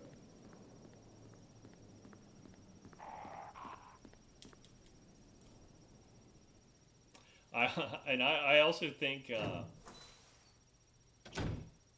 I assume, I'm not 100% certain, but I think that, I know Mom doesn't, and I don't think Dad does, but I think people maybe think I'm gay because I don't fucking just needlessly go out and pursue relationships. But then again, like any of the, I wouldn't consider them relationships, but any of the casual stuff, I don't talk about that. Like if I was gonna date somebody, then I would bring it up. But like I'm not dating anybody, so if I'm just fucking a chick, I'm not gonna be like, hey, guess what? I went to fuck a chick. Like there's no need to talk about that. You don't need to know that I'm fucking a chick. But I do think my family thinks that I'm probably gay because they're like, he's not settled down with anybody, and he's not. And it's like, no, I'm not gay. I got nothing against gay people. Nothing against gay people at all. I just don't want to have sex with men. Although, if I did look at relationships the way that I did, it would probably be easier for me to be gay because guys are sometimes a bit more easygoing with the just, hey, let's fucking fuck. Whereas women, there are women who are like that, and I'm not saying I have women throwing themselves at me, but there are very lonely, very sad women out there that are unattractive and willing to do things to not be sad anymore. So there's a lot of thirsty dudes out there, and there's a lot of lonely, sad women. And you could probably bang one of the lonely, sad ones if you talk to them like they're a person. At least I've found that. You talk to people and treat them with respect, they're more likely to let you bang them. And but I don't want to bang ugly chicks. I'm sorry, I don't want to bang ugly chicks. And banging hot chicks is cool and everything, but there's a lot that goes into banging hot chicks. It's either paying for it or dealing with like you gotta be available. You gotta hear their problems and shit. I don't want that. They'd have to be exceptionally hot and have a good personality. And most Jill, hot people you're alive. that have a good personality also have the self-respect to like want their person to have money or something. And I'm like, look, you realize I cook and I clean, right? Okay, I cook and clean like a motherfucker. So fucking be loved. But even then, I was kind of in that situation where I was attracted to the person, and it was just it was tough because they were a very money-oriented person. Oh, I got hit. But man can only take so much. A gesture is a gesture, and a hand job is a hand job. So many people out here looking for blowjobs, they're really disregarding the hand job.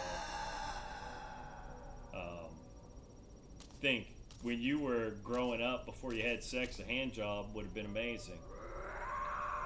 Alright, let's normalize hand jobs. We're gonna die. You know where you are? We made it to the lab, though. That's kind of cool. That's pretty cool. But, yeah, like, but I don't even, like, it's crazy, because, so, there is this thing where casual sex feels good in the moment, but also, like, my whole idea behind sex was never for self-gratification. Like, I enjoyed sex because the person enjoyed sex. Otherwise, like, I'm getting hot, I'm getting sweaty, I'm getting tired, and I could just rub one out and not have to deal with getting hot and sweaty and tired. And, like, if you're having fun, that's awesome. But if you're not a person that I like, I don't give a fuck. I don't care. So it's, like, so weird. It's, but I don't ever feel like, Like, oh, I gotta go get my rocks off. Like, it's cool. I can deal with it. You know what I mean? It's fine. I'll get by. I'll be good. It's all good.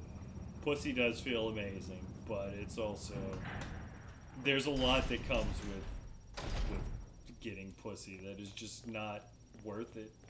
I hate to say it. I fucking hate to say it, but it's true. At least, like, quality pussy. And who am I to say? What am I, some sort of pussy judge? What are you, a pussy judge? No, I'm not. I left the Magnum. Where'd I put the Magnum? Fuck. Well, it doesn't matter. It's pretty much over anyway. Yeah, normalize hand jobs. Make hand jobs great again. Put that on a hat.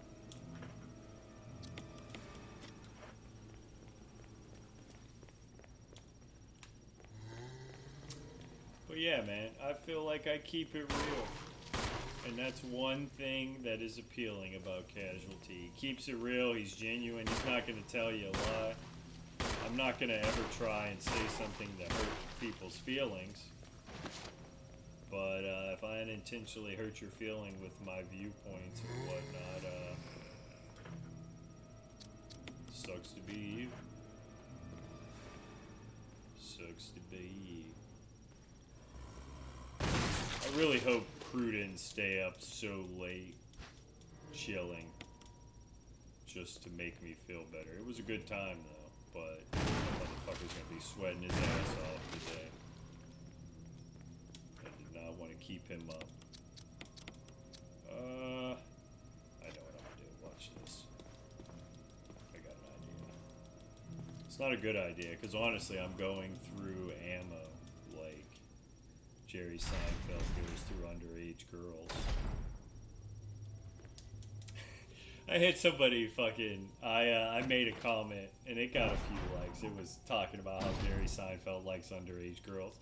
And this person was like, it looks like you're the same type. I was like, bro, I have never said in my life that there is a point, or if a person is 18 years old and they are attractive, that I'm gonna find him attractive. I'm sorry. Is that fucking weird and creepy? Probably, especially since I'm 40. It'll get creepier as I get older. But like, finding somebody attractive and acting on that attraction are two different things as well. Don't know if you know this or not. It's locked. Oh yeah, I forgot about that. But yeah, think you'll beat this game tonight? If I do another playthrough after this one, maybe. I don't think I'm gonna beat this. Simply because there are too many factors. I don't have enough ammo. I don't have enough healing items. I don't have the right items with me. It would be...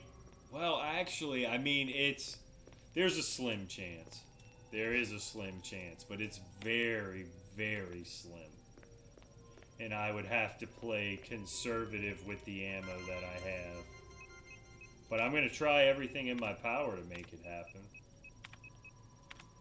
I did kind of try and phone it in with the... that's not the one I need to do. On the stairs, because I thought it would have been funny to die on the stairs where you made that clip of before. But I survived through that, so I've been playing try hard. Once upon a time, there was a streamer who had bright eyes and a bushy tail because he didn't believe in shaving his ass, and he was like, I'm gonna stream, and my personality and my mediocre gaming skills are gonna get to the point where I'll be able to supplement my income. And then I realized that I talked about too much shit that people don't want to hear. And then I realized maybe I'm not as eloquent as I thought I was. Maybe I'm not as charming as I thought I was. Damn sure not as witty as I thought I was. But he found something else in streaming. It became more of a cathartic release and a distribution of laughter to those who came in. And he didn't really think about finding ways to grow or get more viewers or do advertising, because honestly, he never gave a fuck about that shit. He just thought that he should give a fuck about it because, well, that's the way the world works. That's the way the cookie crumbles. That's the way the titty knocks. Titty knocks. It's a cool name. Because titties are knockers, in a way. And that's the story. This is the story of a girl.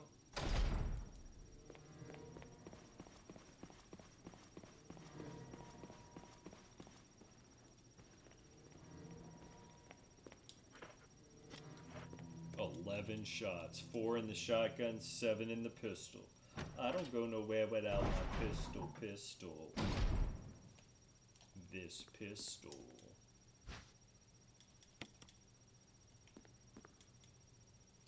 You don't have cancer, do you? You said you've been... Yeah, I don't know. I might have cancer. It's not the cool kind of cancer that gets you a bunch of money and sympathy from celebrities. I don't know if it's cancer. The doctor said it's stress related, and I trust that doctor because, you know, why would the doctor lie to me? Why would he not run more tests? Is it maybe because you had poor people insurance? Nah, doctors aren't that way. They don't care about the insurance. They'll run all the tests. I say. But yeah, I was kind of hoping that last episode would be like, oh, he fucking died, you know? Like, oh, he fucking had, fucking complications in his lower GI, and he died painlessly in his sleep with a semi-erection. Because, like, when my corpse is found, I definitely want to have at least somewhat of an erection. Otherwise, I'm pretty sure people are going to think I'm gay. If you don't die with a semi-chub, people are definitely going to think I'm gay. And, like, I don't want people to think I'm gay. Like, if I'm going to be gay, I'm going to go out there and do it with all my heart and butthole. So he was just reassuring. He was like, oh, it's stress-related. Because I usually only have a violent episode, and I would not consider this last one a violent episode. But I usually only have a violent episode once a year. And I had that around January. But I do usually get bloody stools at least once every 2 or 3 months. Sometimes it's very heavy, sometimes it's a bit lighter. But the violent episodes are terrifying. I usually don't get scared, but I get scared when that shit happens. I lose vision, I lose consciousness sometimes. I get like super hot and cold. It's fucking horrifying. But whatever, it don't matter. You just go out there and fucking drive a car for enterprise, you know what I mean? Go out there and get on the road so whenever this shit happens, you could shit yourself and have an amazing story for stand-up that you're never gonna go do.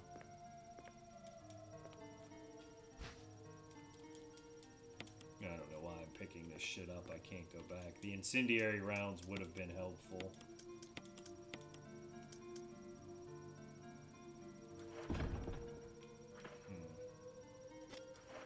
trying to think. Is there handgun ammo anywhere? I need to find a way to get... Oh, I know what to do. This will help. Alright, I have some ideas.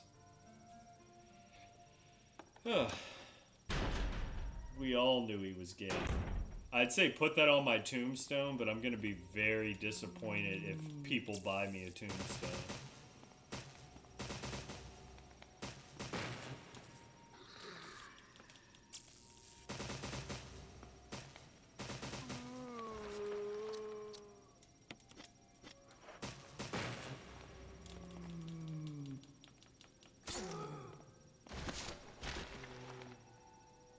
Just running between zombies. It's cold at night, and I'm lonely, and nothing like a man that has a giant chunk of thigh meat missing really gets me going in my nether regions or something. I don't fucking know. I got no fucking clue. I don't know a damn thing. Feels good to just say what the fuck I want, though. I haven't done that in so long.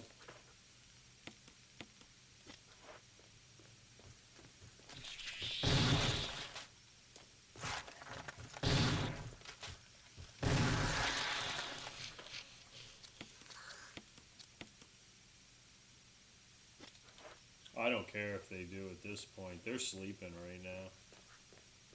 They are sleeping. They'll probably be getting up soon.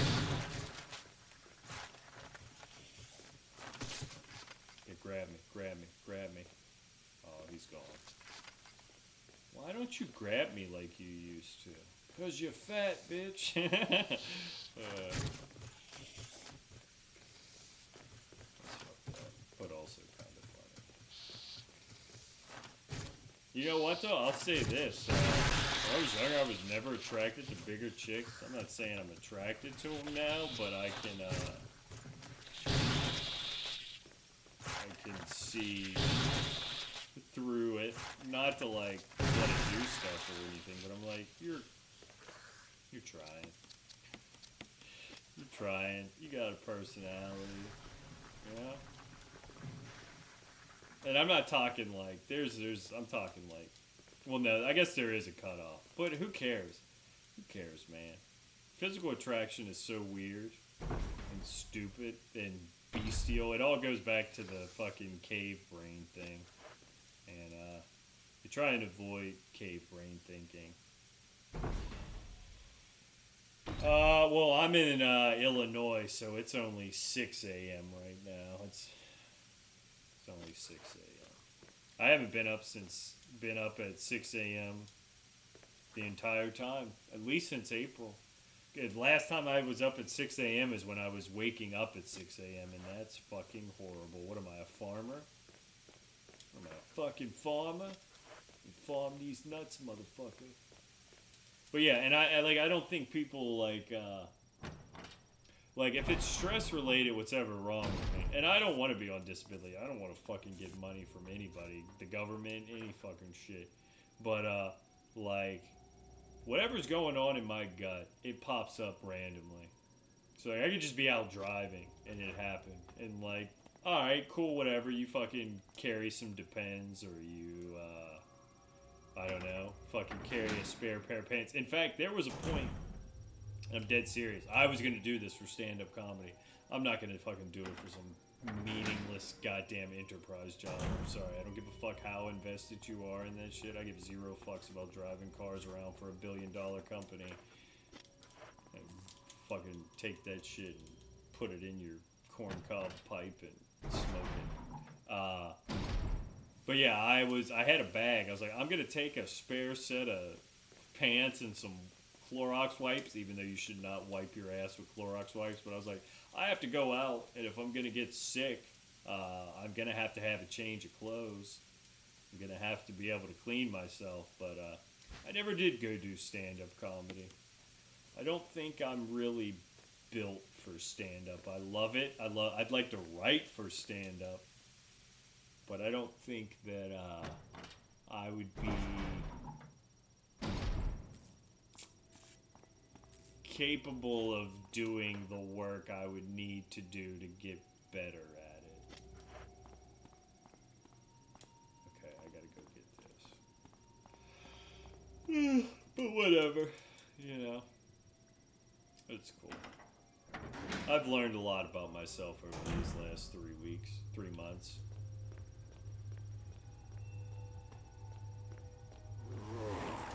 That sucks. Come grab me.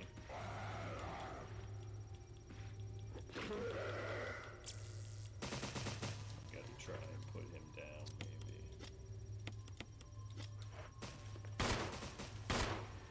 I wonder if he's dead. He's dead. What do you mean, is he fucking dead? Those crimsons are scary. I think if a person was concerned about their mortality, yes. I'm not. I don't want to be in pain. I don't want to be in pain.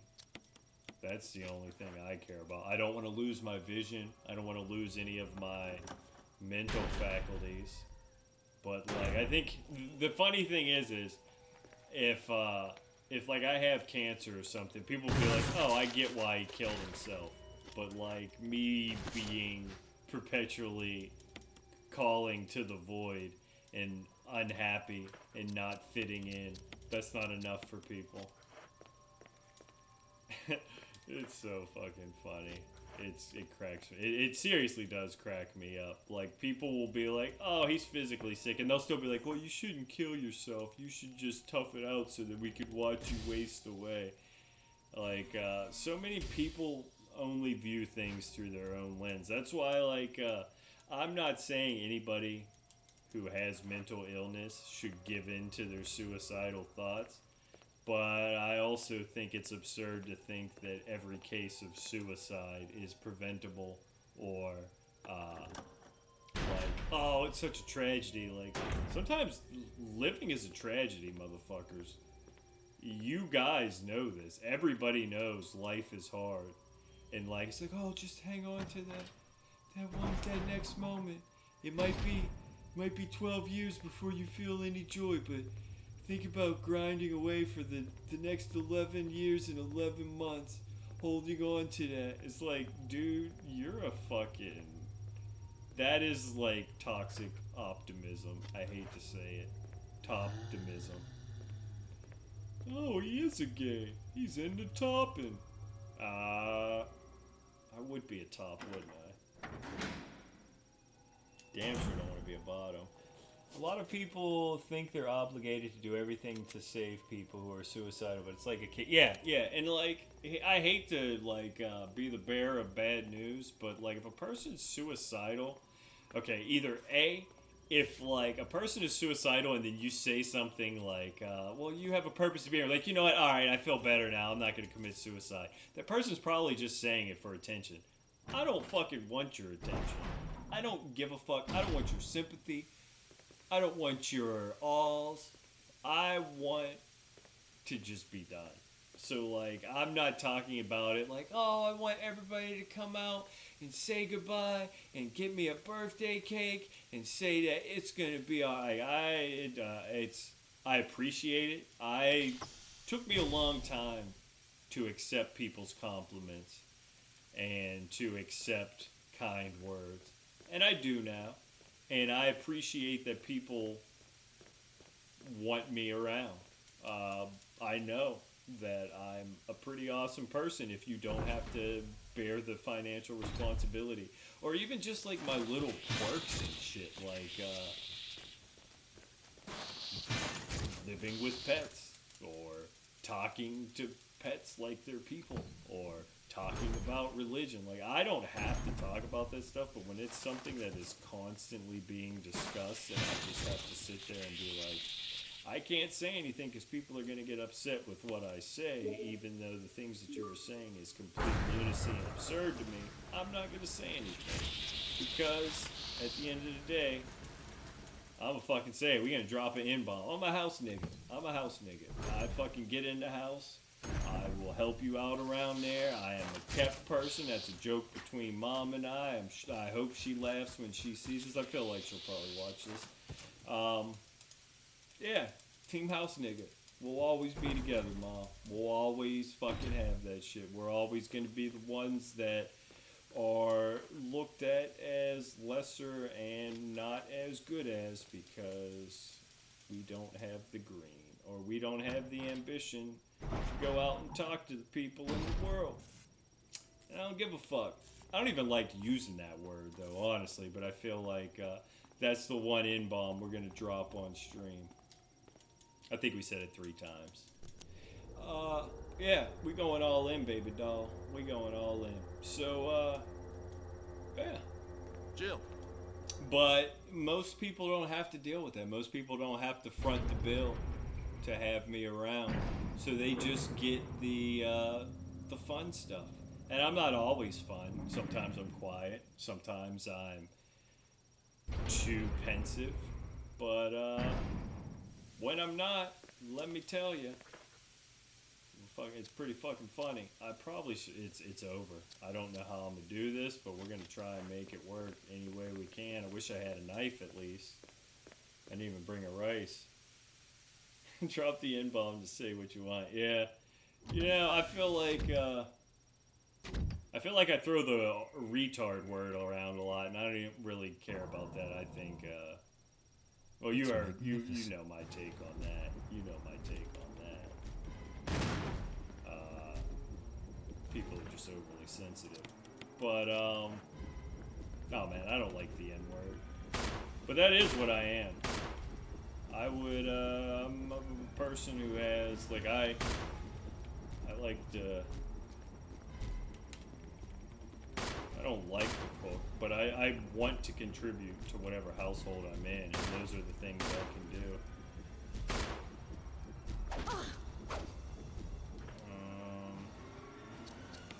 Getting low. I'm gonna need him to grab me, if anything. Okay, we're probably gonna have to heal here.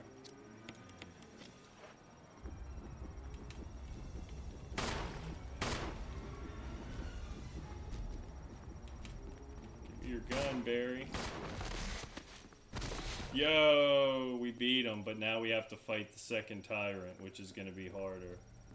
That's crazy, dude. It's almost a sign that, like, maybe you should continue on. Maybe you should fight through the dark thoughts and the dark thoughts.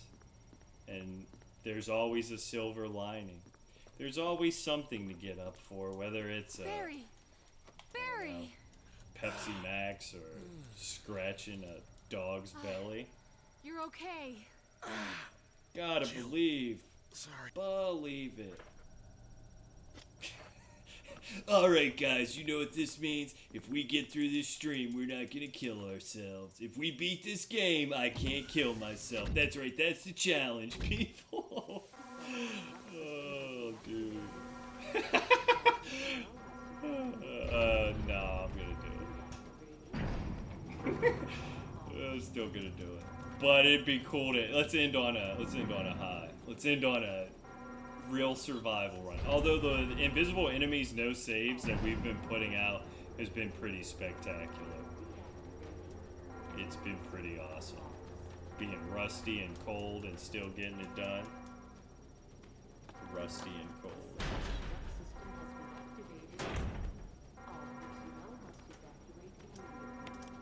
Okay, you can heal yourself with an MO disc or incendiary rounds.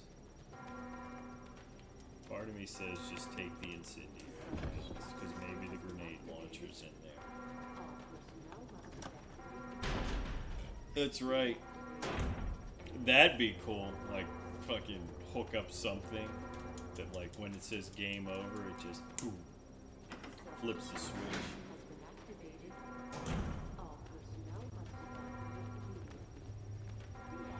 Those is the rules. You got me there. Those are the rules. Damn you and your freaking sound logic.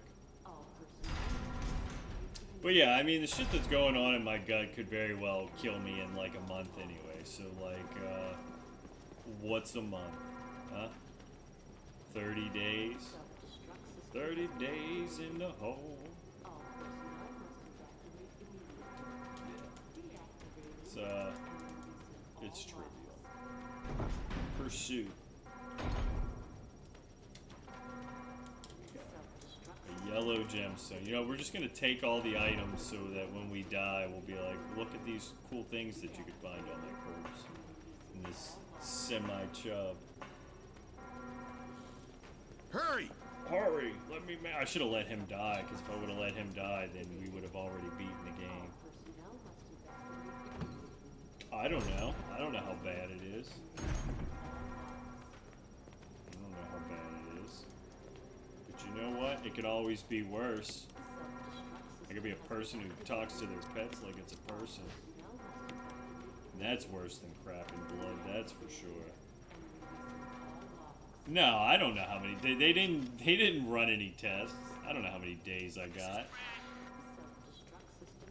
Nobody knows how many days they got. You can fucking walk outside and get hit by a tractor trailer. But it's not the amount of days you have left. What I would say is, rather than focus on the tragic ending, people, why don't you, hear me out, 3 minutes. why don't you focus on the good times? And just be thankful that you had those good times instead of being greedy and wanting more. Alright? You have McDonald's once a month, it's not so bad. Do you really want McDonald's every fucking day? Do you want casualty to return in a streaming every day? Overwatch, Overwatch, Overwatch, Resident Evil, potentially play Skyrim, then quit. Overwatch, Overwatch. Nobody wants that. Not even Overwatch. Alright. It's time to go to school, Jackson.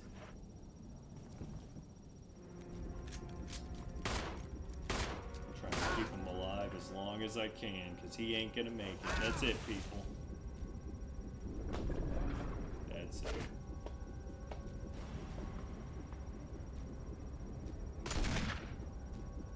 You can come running at me, dude?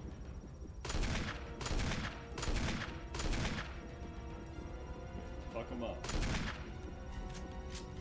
I can't help you though, bud. Run, dude, run! I can't help it. We might as well watch it take place. This is for Crew. I know he wants to see this. Oh, Barry. I hardly knew ya. You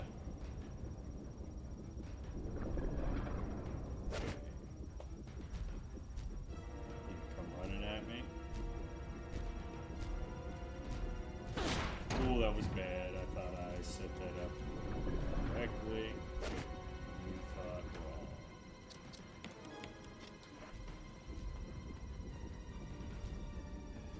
Well, this is a bad camera angle. That's a good camera angle. This is a good camera angle.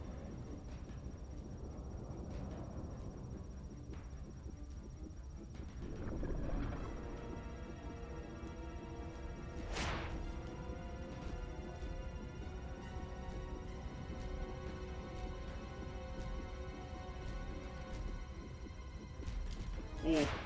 Good shit, good shit. Get back to the good camera angle.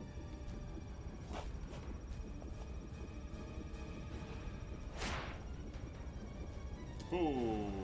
One in the box, ready to go. We be fast and they be slow. Hey, Brad. Look at the big brain on Brad here. Uh-oh. Uh-oh.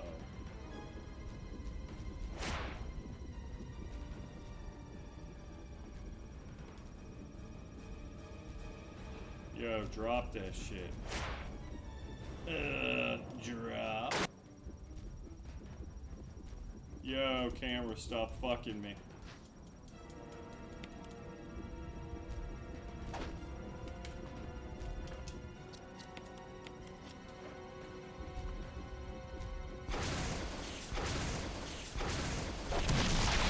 Yo, we fucking did it. That's crazy. Nah, they don't let you pick up Barry's Magnum. That's insane, dude. I can't believe we did that shit. I'm not gonna lie. I was checked out around the stairs with the hunter. So I guess I can't do it now. I guess I gotta go get mental health treatment and pump my brain full of psych meds and eventually find a way to make money so that I can carve out an existence in a single bedroom apartment where I just become a zombie. I have to do it now. It's fitting. Resident Evil has made that choice for me. It's time to stay alive and be miserable, man, like everybody else out there. Everybody else is miserable. Who am I to fucking cut corners? Who am I to cut corners? Just be like the rest of us, really. You're right. You know, everybody's miserable. Just be a part of it. How long did that take us? Jill, 4 hours. you did a fine job. 6 minutes. Let's fucking go. Real survival. No saves.